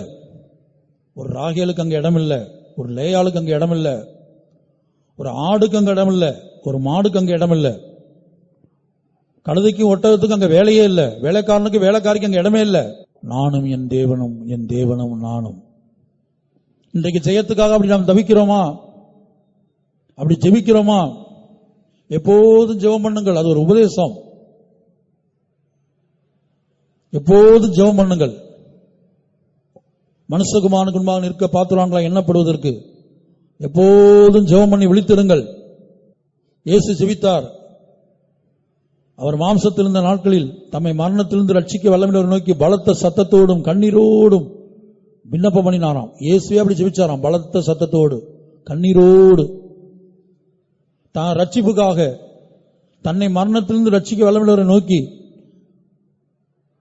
பிறப்பிலே பாவமில்லாத இயேசு, இயேசுடைய பிறப்புல பாவம் இல்ல. ஆனா இன்றைக்கு முழு உலகத்துல எல்லா மனிதனுடைய பிறப்பிலும் பாவம் இருக்குது. பாவத்துலதான் மனிதன் பிறக்கிறான். பாவத்துல பிறக்காத இயேசு, பிறப்பில பாவம் இல்லாத இயேசு, ஜென்ம பாவம் இல்லாமல் பிறந்த இயேசு, ஜென்ம பாவம் இல்லாமல் பிறந்த இயேசு தன்னுடைய ரட்சிப்புக்காக பிதாவை நோக்கி பலத்த சத்தத்தோடும் கண்ணீரோடும் ஜெபித்திருந்தால் நாம் எம்மாத்திரம்? உலர்ந்த எலும்புகள். பரிசுத்த ஜீவியத்தை பற்றிய சத்தியம் தெரியுது, வேறுபாட்டின் ஜீவியத்தை பற்றி மனப்பாடமா தெரியுது, தெய்வீக சுகத்தை பற்றி எவ்வளவு சத்தியம் தெரியும், எத்தனையோ பிரசங்கம் கேட்டாச்சு. விசுவாச ஜீவியம், ஜெய ஜீவியம், இதெல்லாம் தியரிட்டிக்கலா தெரியுது. தியரிட்டிக்கலா ஒரு பரிச்சை வைப்பாங்க, பிராக்டிக்கலா ஒரு பரிச்சை வைப்பாங்க. இப்ப இந்த உலகத்துல பாத்தீங்கன்னா பிராக்டிக்கலா என்ன செய்வாங்க, அவங்க மார்க் இஷ்டத்துக்கு போட்டு விடுவாங்க. அவங்க சரியா செஞ்சாலும் சரி, செய்யாவிட்டாலும் சரி, சம்பந்தப்பட்ட ஆள் செய்ய வேண்டிய பிராக்டிக்கல் டெஸ்ட் வேற ஒரு ஆள் செஞ்சாலும் சரி மார்க் விடுவாங்க. கர்த்தருடைய பரிசுத்த நாமத்துக்கு உண்டாகட்டும். ஆனா ஆவிக்குரிய வாழ்க்கையில இயேசு கிறிஸ்து செய்யவும் உபதேசிக்கவும் தொடங்கினார். அப்போஸ்தலர் 1ஆம் அதிகாரத்தில் படிக்கிறோம், செய்யவும் உபதேசிக்கவும் தொடங்கினார். எத்தனையோ சத்தியங்களை கர்த்தர் கொடுக்கிறார். எஸ்பி நஸ்டர்கள் இப்படி சொல்லுகிறார், ஒரு சத்தியத்தை கர்த்தர் நமக்கு கொடுக்கும்போது சில வேளை அது நம்முடைய வாழ்க்கையில் இல்ல, அந்த சத்தியத்தை நாம் பேச வேண்டிய சூழ்நிலை வருகிறது. பேசும்போது ஆண்டவரே இந்த அனுபவம் எனக்குள்ள இல்லையே, அதை எனக்கு தர வேண்டும் என்கிற ஏக்கத்தோடு பேசணுமா. கர்த்தருடைய பரிசுத்த நாமத்துக்கு உண்டாகட்டும். அப்படிப்பட்ட ஏக்கத்தோடு தவிப்போடு பேச வேண்டும் என்று சொல்கிறார். அப்ப என்ன செய்வார் ஆண்டவர்? அதை நமக்கு வாழ்க்கையில கொண்டு வருவாராம். ஆனா இயேசு அப்படி இல்லை. ஏன்னா அவர் பிறப்புல பாவம் இல்லை. இயேசுக்கு நமக்கு என்ன வித்தியாசம்னா, நம்ம எல்லாரும் ஜென்ம பாவம் நமக்குள்ள இருக்குது. இயேசுடைய பிறப்புல பாவம் இல்லை. இப்ப இயேசு என்ன செய்தார்? செய்யவும் உபதேசிக்கவும் தொடங்கி. வாசிங்க அப்போஸ்தலர் 1:2. அவர் எடுத்துக்கொள்ளப்பட்ட நாள் வரைக்கும் செய்யவும் உபதேசிக்கவும் தொடங்கின எல்லாவற்றையும் குறித்து போதும். Until the day in which he was taken up, after that he through the Holy Ghost had given commandments unto the apostles. இந்த உபதேசம் தான் எலும்பு. அந்த எலும்பு இப்ப எப்படி இருக்குது? குளிர்காலத்தில் எப்படி இருக்கும்? அது உலர்ந்து போயிருக்கும். அதனால இன்னைக்கு நமக்கு பரிசுத்த ஜீவியம் சத்தியம் தெரியுது, ஆனா பரிசுத்தமா ஜீவிக்க முடியல. சிந்தையில ஜெயம் இல்ல, கண்கள்ல ஜெயம் இல்ல, கற்பனைகள்ல ஜெயம் இல்ல, இருதயத்துல ஜெயம் இல்ல, சரீரத்தின் கிரியைகள்ல ஜெயம் இல்ல. கர்த்தருடைய பரிசுத்த நாமத்துக்கு உண்டாகட்டும். அடுத்து தாழ்மை இல்ல, வேறுபாட்டின் ஜீவியம் இல்ல, தெய்வீக சத்தியத்தில் உறுதியா நிக்க முடியல. இதெல்லாம் உலர்ந்த எலும்புகள். அப்ப ஆண்டவர் என்ன சொல்கிறார் என்று சொன்னால், முதலாவது ஒரு ஆவி வந்து இறங்குது. எசேக்கியேல் 37:4-5. அப்பொழுது அவர், நீ இந்த எலும்புகளை குறித்து தீர்க்க தரிசனம் உரைத்து அவைகளை பார்த்து சொல்ல வேண்டியது என்னவென்றால், உலர்ந்த எலும்புகளே, கர்த்தருடைய வார்த்தையை கேளுங்கள். கர்த்தராகிய ஆண்டவர் இந்த எலும்புகளை நோக்கி, இதோ நான் உங்களுக்குள் ஆவியை பிரவேசிக்க பண்ணுவேன், அப்பொழுது உயிரடைவீர்கள். Again he said unto me, prophesy upon these bones, and say unto them, O ye dry bones, hear the word of the Lord. Thus saith the Lord God unto these bones, behold, I will cause breath to enter into you, and ye shall live. இந்த ஆவி, முதலாவது ஒரு ஆவி வந்து பிரவேசிக்கிறது. உலர்ந்த எலும்புகளே, கர்த்தருடைய வார்த்தையை கேளுங்கள். என்னால் பரிசுத்தமாய் ஜீவிக்க முடியவில்லையே, வேறுபாட்டின் ஜீவியம் செய்ய எனக்கு முடியவில்லை, அதை நீ தேவசத்தில் அறிக்கிடணும். வேறுபாட்டின் ஜீவியம் செய்யாம இருந்துகிட்டு நியாயம் பேசக்கூடாது. அது இயேசு மன்னிக்கிறவர், இயேசு இரக்கம் உள்ளவர். அல்லது யார் வேறுபாட்டின் ஜீவியம் செய்கிறா? அப்படி அல்ல. வேறுபாட்டின் ஜீவியம் செய்ய முடியல ஆண்டவரே. எரேமியால வாசிங்க, ஒத்துக்கொள். எரேமியா 3:13. நீயே உன் தேவனாய கர்த்தருக்கு விரோதமாய் துரோகம் பண்ணி பச்சையான சகல மரத்தின் கீழும் அந்நியரோடே சோரமார்க்கமாய் நடந்து உன் அக்கிரமத்தையும் என் சத்தத்துக்கு செவிகொடாமற் போனதையும் ஒத்துக்கொள் என்று கர்த்தர் சொல்லுகிறார். ஒத்துக்கொள். நம்ம ஒத்துக்கொள்றது இல்லையே. Only acknowledge thine iniquity, that thou hast transgressed against the Lord thy God, and hast scattered thy ways to the strangers under every green tree, and ye have not obeyed my voice, saith the Lord. சொல்லுகிறார் பாருங்க, ஒத்துக்கொள். உன் ஜீவியம் எப்படி இருக்குங்கிறத ஒத்துக்கொள். நீ என்னெல்லாம் பண்ணங்கிறத ஒத்துக்கொள். அப்ப வேறுபாட்டின் ஜீவியம் இல்லாத நாம், அது ஒரு எலும்பு உலர்ந்து போயிருக்குது, ஜீவியத்துல இல்ல. தெய்வீக சுகம் ஒரு எலும்பு உலர்ந்து போயிருக்கு, ஜீவியத்துல இல்ல. பரிசுத்த ஜீவியம் ஒரு எலும்பு உலர்ந்து போயிருக்கு, ஜீவியத்துல இல்ல. நீ முதல்ல ஒத்துக்கொள்ளணும். உலர்ந்த எலும்புகளே, கர்த்தருடைய வார்த்தையை கேளுங்கள், நான் உங்களுக்குள்ளே ஆவியை பிரவேசிக்க பண்ணுவேன். இந்த ஆவிக்கு பல அர்த்தங்கள் இருக்கு. ஆவிக்கிற அர்த்தங்கள் வேத ஆராய்ச்சிகள் பல அர்த்தங்கள் சொல்றாங்க. நான் சில அர்த்தங்களை உங்களுக்கு சொல்றேன். முதலாவது, இந்த ஆவி அதை காட்டுதுன்னா கர்த்தராகிய இயேசுவை காட்டுகிறது. இந்த ஆவிக்கு முதல் விளக்கம் இயேசுவை காட்டுகிறது. 1 கொரிந்தியர் 15 வாசிக்கும் போது கர்த்தராகிய இயேசுவை குறித்து உயிர்ப்பிக்கிற ஆவி என்று எழுதப்பட்டிருக்கிறது.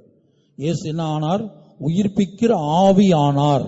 உயிர்ப்பிக்கிற ஆவி. அப்ப உலர்ந்த எலும்பு, அந்த எலும்பு நம்பிக்கையற்று போயிருக்குது, அதை உயிர்ப்பிக்கப்படணும். இந்த ஆவி வந்தவள் என்ன, இந்த எலும்பு உயிரடைந்துச்சு. 1 கொரிந்தியர் 15:45. அந்தபடியே முந்தின மனுஷனாகிய ஆதாம் ஜீவாத்மாவானான் என்று எழுதியிருக்கிறது. பிந்தின ஆதாம் உயிர்ப்பிக்கிற ஆவி ஆனார். And so it is written, the first man Adam was made a living soul, the last Adam was made a quickening spirit. அப்ப உயிர்ப்பிக்கிற ஆவி. அப்ப இந்த எலும்புக்குள்ள உலர்ந்த எலும்புகளே, இந்த வார்த்தையை கேளுங்கள் அப்படின்னா ஒரு உயிர்ப்பிக்கிற ஆவி. அதான் வசந்த காலம். வேறுபாட்டின் ஜீவியம் செய்ய முடியாதுன்னு இப்ப பாருங்க பேதுருடைய வாழ்க்கையில பாருங்க. பேதுருடைய வாழ்க்கையில அவர் இயேசுவை மறுதலித்தார். ஒரு ஸ்திரீக்கு முன்பாக நிற்க முடியவில்லை, சபித்தார், சத்தியம் பண்ணார். ஆனா அதே பேதுரு பின்னாட்கள்ல இயேசுவுக்காக தலைகீழ சிலுவையில் அறையப்பட்டு மரித்தார். பேதுருக்கு ஒரு சின்ன காரியத்தை சகிக்க முடியாது. பட்டயத்தை எடுத்து ஒரே வெட்டு, ஒருத்தன் காது போச்சு. ஆனா அப்படிப்பட்ட பேதுருவ, பின்மாறி போன பேதுருவ, வஸ்திரங்கள் இல்லாமல் ஜீவித்துக் கொண்டிருந்த பேதுரு இயேசுவின் வந்தான்னு கேள்விப்பட்ட உடனே தண்ணிக்குள்ள கூச்சாச்சு. அப்ப என்ன நிர்பந்தமான வாழ்க்கை பேதுருடைய வாழ்க்கை. கர்த்தருடைய பரிசுத்த நாமத்துக்கு உண்டாகட்டும். அப்ப எப்படிப்பட்ட சுபாவம் உள்ள அந்த மனிதனை பின்னாட்கள் ஆண்டவர் ஒரு வெளியேறப்பட்டவனாய் மாற்றுகிறார். அதுபோலதான் பவுலுடைய வாழ்க்கை. அப்போஸ்தலர் 24-25 அதிகாரங்கள் என்ன படித்தோம்? வாரினால் அழுந்த கட்டும்போது நான் ரோமன் என்று சொன்னார். அடுத்து வாயில அடிங்கன்னு சொன்னபோது நான் பரிசேயன் என்று சொன்னார். அப்ப அடி வாங்க முடியல, ஒரு அடி வாங்க முடியல இயேசுவுக்காக. வாரில் அழுந்த கட்ட முடியல. உடனே நான் ரோமன், என்னை நியாயம் விசாரிக்காம இதை செய்யலாமான்னு கேட்கிறார். அதே பவுல் பின்னாட்கள்ல தொழு மரத்தில் கட்டி தொங்க விடப்பட்டார்.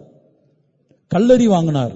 அவர் கடந்து போன பாதையை 1 கொரிந்தியர்ல 2 கொரிந்தியர்ல சொல்லுகிறார், எத்தனை பாதையில போனேன்னு. அப்ப காரணம் இந்த ஆவி, உயிர்ப்பிக்கிற ஆவி. வேறுபாடு ஜீவம் செய்ய முடியவில்லையே என்று நீ ஒத்துக்கொள்ளும் போது, அதை ஒத்துக்கொண்டு தேவ சமூகத்தில் நீ கதறும் போது, நான் ஒரு உலர்ந்த எலும்பா இருக்கிறேனே, எனக்குள்ள வேறுபாட்டு ஜீவியம் என்கிற அந்த சத்தியம் இருக்குது. சத்தியப்படி ஜீவியம் இல்ல, பரிசுத்த ஜீவியம் இல்ல, ஜெய ஜீவியம் இல்ல, விசுவாச ஜீவியம் இல்ல. அப்படி கதறும் போது, ஏங்கும் போது, தவிக்கும் போது, நினையாத நேரத்தில் உயிர்ப்பிக்கிற ஆவியாக இயேசு உனக்குள்ள பிரவேசிக்கிறார். அப்ப இயேசு என்று இந்த ஆவிக்கு ஒரு விளக்கம். இரண்டாவது விளக்கம் முன்மாறி அபிஷேகம். அபிஷேகத்தை 2 அனுபவத்தை வேதத்தில் படிக்கிறோம். ஒன்று முன்மாறி, மற்றொன்று பின்மாறி. இந்த ஆவியை முன்மாறிக்கு ஒப்பாகவும் நாம் சொல்லலாம். கர்த்தருடைய பரிசுத்த நாமத்துக்கு உண்டாகட்டும். ஆகவே அருமையானவர்களே, அந்த எலும்புகளுக்குள்ள ஆவி பிரவேசித்த போது, அப்ப குளிர்காலத்தில் உலர்ந்த எலும்பாய் நீ இருப்பாய். வேறுபாட்டு ஜீவியம் இல்லாமல் இருக்கும். தெய்வீக சுவாசத்தில் உறுதியா நிக்க முடியாமல் இருப்போம். பரிசுத்த ஜீவியம் இல்லாமல் இருக்கும். உன் நம்பிக்கையெல்லாம் அற்று போகும். நாங்கள் உலர்ந்த எலும்புகளா இருக்கிற எங்கள் நம்பிக்கையெல்லாம் அற்று போயிற்று.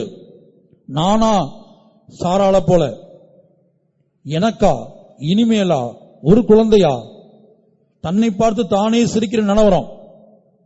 நம்ம ஜீவியத்தை பார்த்து மற்றவங்க சிரிக்கிறது பரவாயில்ல, அது கஷ்டமான காரியம்தான். ஆனா அது கூட பரவாயில்ல. நம்மை பார்த்து நாமே சிரிக்கிறது. சாரால் தன்னை பார்த்து தானே சிரிக்கிறா. கர்த்தருடைய தூதன் சொல்ற, உனக்கு உற்பவ காலத்திற்கு வருவேன், உனக்கு ஒரு குழந்தை இருப்பான். இப்ப அவ மலடியா இருக்கிறா, அதான் குளிர்காலம். கர்ப்பம் செத்து போய்விட்டது, அதான் குளிர்காலம். நம்பிக்கை அற்று போய்விட்டது. மெடிக்கல் ரீதியா, விஞ்ஞான ரீதியா அங்க குழந்தை உண்டாக வாய்ப்பே இல்லை.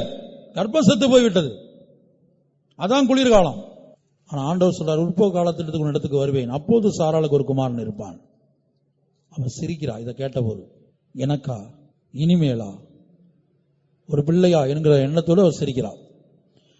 இதுதான் குளிர்காலத்தின் அனுபவம். அப்ப ஆவி பிரவேசிக்கிறது. வசந்த காலம் ஆரம்பிக்குது, துளிர்விட ஆரம்பிக்குது.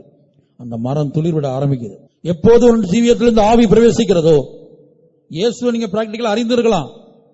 ஒவ்வொரு நாளும் இயேசு இயேசுன்னு சொல்லிக்கிட்டு இருக்கலாம். ஆனா இயேசு பிரவேசிக்கிற ஒரு நாள் இருக்குது நம்ம வாழ்க்கையில. பாருங்க, சகையுடைய வாழ்க்கையில ஒரு செகண்ட்ல அவனுடைய லைஃப் அப்படியே தலையில மாறுது. எந்த பணத்துக்காக பணம் பணம் பணம் பேய அலைஞ்சுகிட்டு இருந்தானோ, அந்த சகையை சொல்லுகிறான், ஆஸ்திகளில் பாதியை ஏழைகளுக்கு கொடுக்கிறேன், யாரிடத்துல அநியாயமாய் வாங்கினால் நாளத்தினாய் திரும்ப கொடுக்கிறேன். ஒரு செகண்ட்ல அவன் லைஃப் அப்படியே தலைகீழா மாறுகிறது. அருமையானவர்களே, இந்த ஆவி பிரவேசிக்க வேண்டும். நாம் உலர்ந்த எலும்புகள் என்பதை ஒத்துக்கொள்ள வேண்டும். நாம் குளிர்காலத்தில் இருக்கிறோம் என்பதை ஒத்துக்கொள்ள வேண்டும். வேறுபாட்டின் ஜீவி எனக்குள்ள இல்ல ஆண்டவரே, தெய்வீக சுகத்தில் உண்மையா இல்ல ஆண்டவரே. ஜனங்கள் சொல்ல வேண்டும். நீங்க நியாயம் பேசக்கூடாது, மரித்தோரின் எலும்பு பேசிக்கிட்டு இருக்க கூடாது. ஒத்துக்கொள்ள வேண்டும். நியாயம் பேசக்கூடாது, நீதி எரிக்க கூடாது. நம்முடைய ஆத்மாவுக்கு நான் தான் உத்தரவாதி, சொந்தக்காரர்கள் இல்ல, அவர்கள் அல்ல, இவர்கள் அல்ல, அவர்கள் சொன்னார்கள், இவர்கள் சொன்னார்கள். எல்லாரும் கண்களை மூடுவோம். முழங்காலில் நிற்க முடிந்தவர்கள் முழங்காலில் நில்லுங்கள். இன்றைக்கு இந்த குளிர்காலத்தை முடிக்க விரும்புகிறீர்கள். இன்னும் சில சத்தியங்கள் இருக்கு, ஆனால் நான் முடிக்க விரும்புகிறேன். இரண்டாவது ஒரு ஆவியை குறித்து நாம் பார்க்கிறோம். இப்ப பாருங்க, எலும்புகள் மாத்திரமல்ல, அடுத்து நரம்பு ஐக்கியம் என்று பார்த்தோம். அப்போஸ்தலர் 2ஆம் அதிகாரத்தில் இந்த 4 காரியங்கள் எழுதப்பட்டிருக்கு. எலும்பு உபதேசத்தை காட்டுகிறது, நரம்பு அந்யோன்யத்தை காட்டுகிறது, மாம்சம் அப்பம்பிக்குதலை காட்டுகிறது, தோல் ஜெபஜீவியத்தை காட்டுகிறது. இந்த தோல் தான் இந்த சரீரத்தை பாதுகாக்குது. எலும்புனாலதான் நம்ம நிக்க முடிகிறோம். எலும்புனாலதான் நிக்கிறோம், நடக்கிறோம், ஓடுறோம், எல்லாம் எலும்புனாலதான். எலும்பு முக்கியம், நரம்பு முக்கியம், மாம்சம் முக்கியம், தோல் ரொம்ப ரொம்ப முக்கியம். ஜெபஜீவியம், ஜெபம் ஜெபம் ஜெபம் ஜெபம். அப்போஸ்தலர் 2:42. அவர்கள் அப்போஸ்தலருடைய உபதேசத்திலும் அந்யோன்யத்திலும் அற்பம்பிக்குதலிலும் ஜெபம் பண்ணுதலிலும் உறுதியாய் தரித்திருந்தார்கள். And they continued steadfastly in the apostles' doctrine and fellowship and in breaking of bread and in prayers. எலும்புகளுக்குள்ளே ஆவி பிரவேசித்தது. எசேக்கியேலுக்கு நம்பிக்கை இல்லை. இந்த எலும்புகள் உயிரடையுமா என்று கர்த்தர் கேட்டபோது நம்பிக்கை இல்லை. இன்றைக்கு உனக்கு உன் ஜீவியத்தை பார்த்து நம்பிக்கை இல்லாம இருக்கலாம். என் ஜீவியத்தை பார்த்து எனக்கு நம்பிக்கை இல்லாம இருக்கலாம். நம் ஜீவியத்தை பார்த்து மற்றவங்களுக்கு நம்பிக்கை இல்லாம இருக்கலாம். தேவனுக்கு நம்பிக்கை உண்டு. உன்னை பார்த்து என்னை பார்த்து உன்னையும் என்னையும் உயிர்ப்பிக்க முடியும் என்று இந்த நொடி பொழுது வரை அவர் நம்பிக்கை கொண்டிருக்கிறார். என்னுடைய வாழ்க்கையும் உன்னுடைய வாழ்க்கையும் அவரை போல மாற்ற முடியும் என்று நீ நம்புகிறாயோ நான் நம்புகிறேனோ அவர் நம்பிக்கை கொண்டிருக்கிறார். வாயை திறந்து சொல்லுங்க, ஆண்டவரே நான் உலர்ந்த எலும்புகளா இருக்கிறேன், இந்த எலும்புகள் உயிரடையுமா என்று எசேக்கியேலை பார்த்து கேட்க, நம்ம பார்த்து கேட்கிறார், நீ என்ன சொல்ல போகிறாய்? எசேக்கியேல் சொல்றான், நீர் தான் அறிவீர்னு சொல்றான். காரணம் நம்பிக்கை இல்ல. உயிரடையும் சொல்ல நம்பிக்கை இல்ல, உயிரடையாதுன்னு சொல்ல பயம். நம்மை பார்த்து கேட்கிறார், உன் ஜீவியம் உயிர்ப்பிக்கப்படுமா? உன் ஜீவியத்தை உயிர்ப்பிக்க என்னால் முடியுமா? உன் வியாதியை குணமாக்க என்னால் முடியுமா? ஒரு வியாதியஸ்தனை பார்த்து இயேசு கேட்கிறார், உன்னை குணமாக்கக்கூடிய வல்லமை என்னிடத்தில் உண்டென்று நீ விசுவாசிக்கிறாயா? உனக்கு ஜெயத்தை கொடுக்கக்கூடிய வல்லமை, எனக்கு ஜெயத்தை கொடுக்கக்கூடிய வல்லமை, உன்னையும் என்னையும் பரிசுத்தவானாய் மாற்றக்கூடிய வல்லமை, உன்னையும் என்னையும் ஆவிக்குரியவனாய் மாற்றக்கூடிய வல்லமை, உன்னையும் என்னையும் செப வீரனாயும் மாற்றக்கூடிய வல்லமை தோல் இருக்குது. அந்த தோல்ல ஆவி இல்ல, உயிர் இல்ல, நரம்பு இருக்குது. ஒருவருக்கு ஒரு ஐக்கியத்தை பற்றி படித்திருக்கிறோம், பரிசுத்தவங்க சொல்லிக் கொடுக்கிறாங்க, பைபிள்ல வாசிக்கிறோம். ஒப்புரவாகு, ஐக்கியமாயிரு, மன்னி, மறந்து விடு. ஆனா முடியல. ஒரு ஆவி வந்தது, உயிர்ப்பிக்கிற ஆவியா இயேசு உலாவிக் கொண்டிருக்கிறார். பிந்தின ஆதாமாகிய இயேசு உயிர்ப்பிக்கிற ஆவியாக இருக்கிறார். அவருக்கு ஒரு வேலை உண்டு. உற்பவ காலத்திட்டத்துக்கு உன்னிடத்துக்கு வருவேன். ஓ சாராளே, அதான் சபை, சாராள் தான் சபை. இன்னைக்கு சபையில மலட்டு கர்ப்பம், சபையானது மலட்டு கர்ப்பம் உள்ளதா இருக்கிறது. ஜெய ஜீவியம் இல்ல, பரிசுத்த ஜீவியம் இல்ல, விசுவாச ஜீவியம் இல்ல, வேறுபாட்டின் ஜீவியம் இல்ல, தெய்வீக சுகம் இல்ல. குளிர்காலம், குளிர்காலம். அதைரியப்படாதே, சோர்ந்து போகாதே, நம்பிக்கை இழந்து போகாதே. உயிர்ப்பிக்கிற ஆவியை நோக்கிப்பார், இயேசுவை நோக்கிப்பார். உன் இருதயத்தை உயர்த்து, உன் கண்களை ஏறடு, உன் கரங்களை உயர்த்து, உன் வாயை திற. உயிர்ப்பியும் ஆண்டவரே, என்னை உயிர்ப்பியும் ஆண்டவரே. அந்த எலும்புகளுக்குள்ள ஒரு ஆவி பிரவேசிக்கட்டும். வேறுபாட்டின் ஜீவியம் செய்ய முடியாத நீ வேறுபாட்டின் ஜீவியம் செய்ய போகிறாய். பரிசுத்த ஜீவியம் செய்ய முடியாத நீயும் நானும் பரிசுத்த ஜீவியம் செய்ய போகிறோம். ஜெய ஜீவியம் சாத்தியம் இல்லை என்று சொல்லிக் கொண்டிருந்த நாம் ஜெய ஜீவியம் செய்ய போகிறோம். ஏனென்றால் அவர் உயிர்ப்பிக்கிற ஆவி, அவரால் எல்லாம் கூடும், அவருக்கு மாத்திரமே கூடும். நான் பரிசுத்தர், நானே உங்களை பரிசுத்தமாக்குகிற கர்த்தர், என்னாலே அல்லாமல் உங்களால் ஒன்றும் செய்யக்கூடாது. அவரால், இயேசுவால் எல்லாம் கூடும். நம்மை பரிசுத்தவானாக்க அவரால் கூடும். அவரை போல தாழ்மை உள்ளவர்களாய் மாற்ற நம்ம அவரால் கூடும். அவரை போல ஜெபிக்கிறவர்களாய் மாற்ற அவரால் கூடும். அவரை போல உலகத்தை ஜெயிக்க, மாம்சத்தை ஜெயிக்க, பிசாசை ஜெயிக்க, பாதாளத்தை ஜெயிக்க, நம்மை கொண்டு எல்லாவற்றையும் செய்ய அவரால் கூடும். உயிர்ப்பிக்கிற ஆவி, அவரே உயிர்ப்பிக்கிற ஆவி. பிந்தின ஆதாம் உயிர்ப்பிக்கிற ஆவி ஆனார். அந்த வார்த்தையில வல்லமை இருக்கிறது. வானமும் பூமி ஒளிந்து போகலாம், ஆண்டவரே பிதாவே இந்த வார்த்தைகள் ஒளிந்து போகாது. அந்த எலும்புகள் நிறைந்த பள்ளத்தாக்கிலே, அந்த உலர்ந்த எலும்புகளுக்குள்ளே அந்த ஆவி பிரவேசித்து உயிரடைய பண்ணது போல எங்களுடைய வாழ்க்கையிலே காணப்படுகிற எல்லா உலர்ந்த எலும்புகளையும் உயிரடைய பண்ணுவீராக. அந்த உயிர்ப்பிக்கிற ஆவியோ எங்களுக்குள் வருவீராக. ஒரு நாள் உண்டு, நாம் காத்திருப்போம், நம்பிக்கையோடு காத்திருப்போம், விசுவாசத்தோடு காத்திருப்போம், தவிப்போடு காத்திருப்போம், ஏக்கத்தோடு காத்திருப்போம். உற்பவ காலத்திட்டத்துக்கு உன்னிடத்துக்கு வருவேன், உற்பவ காலத்திட்டத்துக்கு உன்னிடத்துக்கு வருவேன். அப்போது உனக்குள்ள ஒரு ஜெயம் கொண்ட ஆண் பிள்ளை உண்டாயிருக்கும். சிங்காசனத்துக்கு எடுத்துக்கொள்ளக்கூடிய ஆண் பிள்ளையை உனக்குள்ளே உருவாக்குவேன். நரம்பு ஐக்கியம், மாம்சம் பாடுபடுகிற ஜீவியம், தோல் ஜெப ஜீவியம், இது ஒன்றுமே இன்றைக்கு நமக்குள்ள இல்ல. என்ன ஆள முடியல ஆண்டவரே என்று சொல்வாயாக. நான் குற்றவாளி ஆண்டவரே என்று சொல்வாயாக. நீதி பேச வேண்டாம், நியாயம் பேச வேண்டாம், ஆதாமை போல பேச வேண்டாம், சவுலை போல பேச வேண்டாம், ஏவாளை போல பேச வேண்டாம். தாவீதை போல சொல்லுவோமாக, ஆண்டவரே நான் பாவி ஆண்டவரே, நான் தான் பாவம் செய்தேன். இந்த ஆடுகள் என்ன செய்தது என்று அவன் ஒரு சந்தர்ப்பத்தை சொல்லுகிறான். நான் தான் பாவம் செய்தேன். ஆமென். இரண்டாவது எசேக்கியேலை பார்த்து கர்த்தர் சொல்லுகிறார், காற்று திசை 4 நோக்கி தீர்க்கதரிசன உரை. ஆவியே ஆவியே கொலையுண்ட இவர்கள் உயிரடையும்படிக்கு இவர்கள் மேல் வந்து ஊது. இதான் இரண்டாவது தீர்க்கதரிசனம். அங்கே சொல்லப்பட்ட ஆவி எதை காட்டுகிறது? பின்மாரின் அபிஷேகம். பின்மாரின் அபிஷேகம். நீ அபிஷேகம் பண்ணப்பட்டிருக்கிறாய், ஆனால் அதை இழந்திருக்கிறாய். இன்றைக்கு உனக்கு இருக்கிற அபிஷேகத்தை வைத்து தேவசனத்தில் நிற்க முடியவில்லை, உலகத்தை ஜெயிக்க முடியவில்லை, மாம்சத்தை ஜெயிக்க முடியவில்லை, பாவத்தை ஜெயிக்க முடியவில்லை, ஏன் ஜெப ஜீவியத்திலே உறுதியாய் நிற்க முடியவில்லை, பரிசுத்த ஜீவியம் செய்ய முடியவில்லை. கலங்காதே, கலங்காதே. ஒரு ஆவியை கர்த்தர் அனுப்புவார். கொலையுண்ட இவர்கள் உயிரடையும்படிக்கு, தேவ சேனையாய் மாறும்படிக்கு, புதிய எருசலேம் சீயோனாய் மாறும்படிக்கு அந்த பின்மாறிய தேவன் அனுப்புவார். நாம் எதிர்பாராத நேரத்தில், நாம் நினையாத நேரத்தில் அந்த பின்மாறி அபிஷேகம் நம்ம வந்து இறங்கும், மின்னல்கள் உண்டாகும், நாம் தேவ சேனையாய் மாறுவோம். மரித்தோரை எழுப்பிடும் வல்லமை எங்கள் மத்தியில் நீர் விளங்க செய்வீர். மரித்தோரை எழுப்பிடும் வல்லமை எங்கள் மத்தியில் நீர் விளங்க செய்வீர். சோறும் மண் சரீரம் உள்ள முயற்சிட தாருவின் அபிஷேகமே.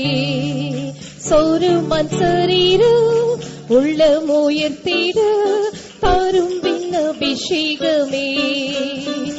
உந்தன் பலத்திலே தேவா எழுந்தருளும், உந்தன் மகத்துவத்தின் மேன்மையோடு உந்தன் பலத்திலே தேவா எழுந்தருளும், உயர் பலத்தினால் எம்மை நிறைத்திடும். சர்வத்தையும் கீழ்ப்படுத்தும் வல்லமை எங்கள் மத்தியில் நீர் விளங்க செய்வீர். சர்வத்தையும் கீழ்ப்படுத்தும் வல்லமை எங்கள் மத்தியில் நீர் விளங்க செய்வீர். சகலம் செய்தோராய் தைரியமாய் நின்றிட சத்துவம் தாரும் ஐயனே. சகலமும் செய்தோராய் தைரியமாய் நின்றிட சத்துவம் தாரும் ஐயனே. உந்தன் பலத்திலே தெய்வா எழுந்தருளும், உந்தன் மகத்துவத்தின் மேன்மையோடு உந்தன் பலத்திலே தெய்வா எழுந்தருளும், உயர் பலத்தினால் எங்கள் நிறுத்திடும். மரித்தோரை எழுப்பிடும் வல்லமை எங்கள் மத்தியில் நீர் விளங்க செய்வீர். மரித்தோரை எழுப்பிடும் வல்லமை எங்கள் மத்தியில் நீர் விளங்க செய்வீர். சொருமன் சரீரம் உள்ள முயற்சிட தருவின் அபிஷேகமே. சொருமன் சரீரம் உள்ள முயற்சிட தருவின் அபிஷேகமே. சொருமன் சரீரம் உள்ள முயற்சிட தருவின் அபிஷேகமே. சொருமன் சரீரம் உள்ள முயற்சிட தருவின் அபிஷேகமே. சொருமன் சரீரம் உள்ள முயற்சிட தருவின் அபிஷேகமே. சொருமன் சரீரம் உள்ள முயற்சிட தருவின் அபிஷேகமே. சொருமன் சரீரம் உள்ள முயற்சிட தருவின் அபிஷேகமே. சொருமன் சரீரம் உள்ள முயற்சிட தருவின் அபிஷேகமே. சொருமன் சரீரம் உள்ள முயற்சிட தருவின் அபிஷேகமே. ஜெபம். அன்புள்ள பிதாவே, நாங்களுமே துதிக்கிறோம், ஸ்தோத்திரிக்கிறோம். இந்த வேத பாடத்தை கர்த்தர் நடத்தி தந்தபடினால் உமக்கு நன்றியோட ஸ்தோத்திரம். தெய்வ சுமத்தில் கொண்டு வந்ததான ஊருக்காக நாங்களுமே துதிக்கிறோம்.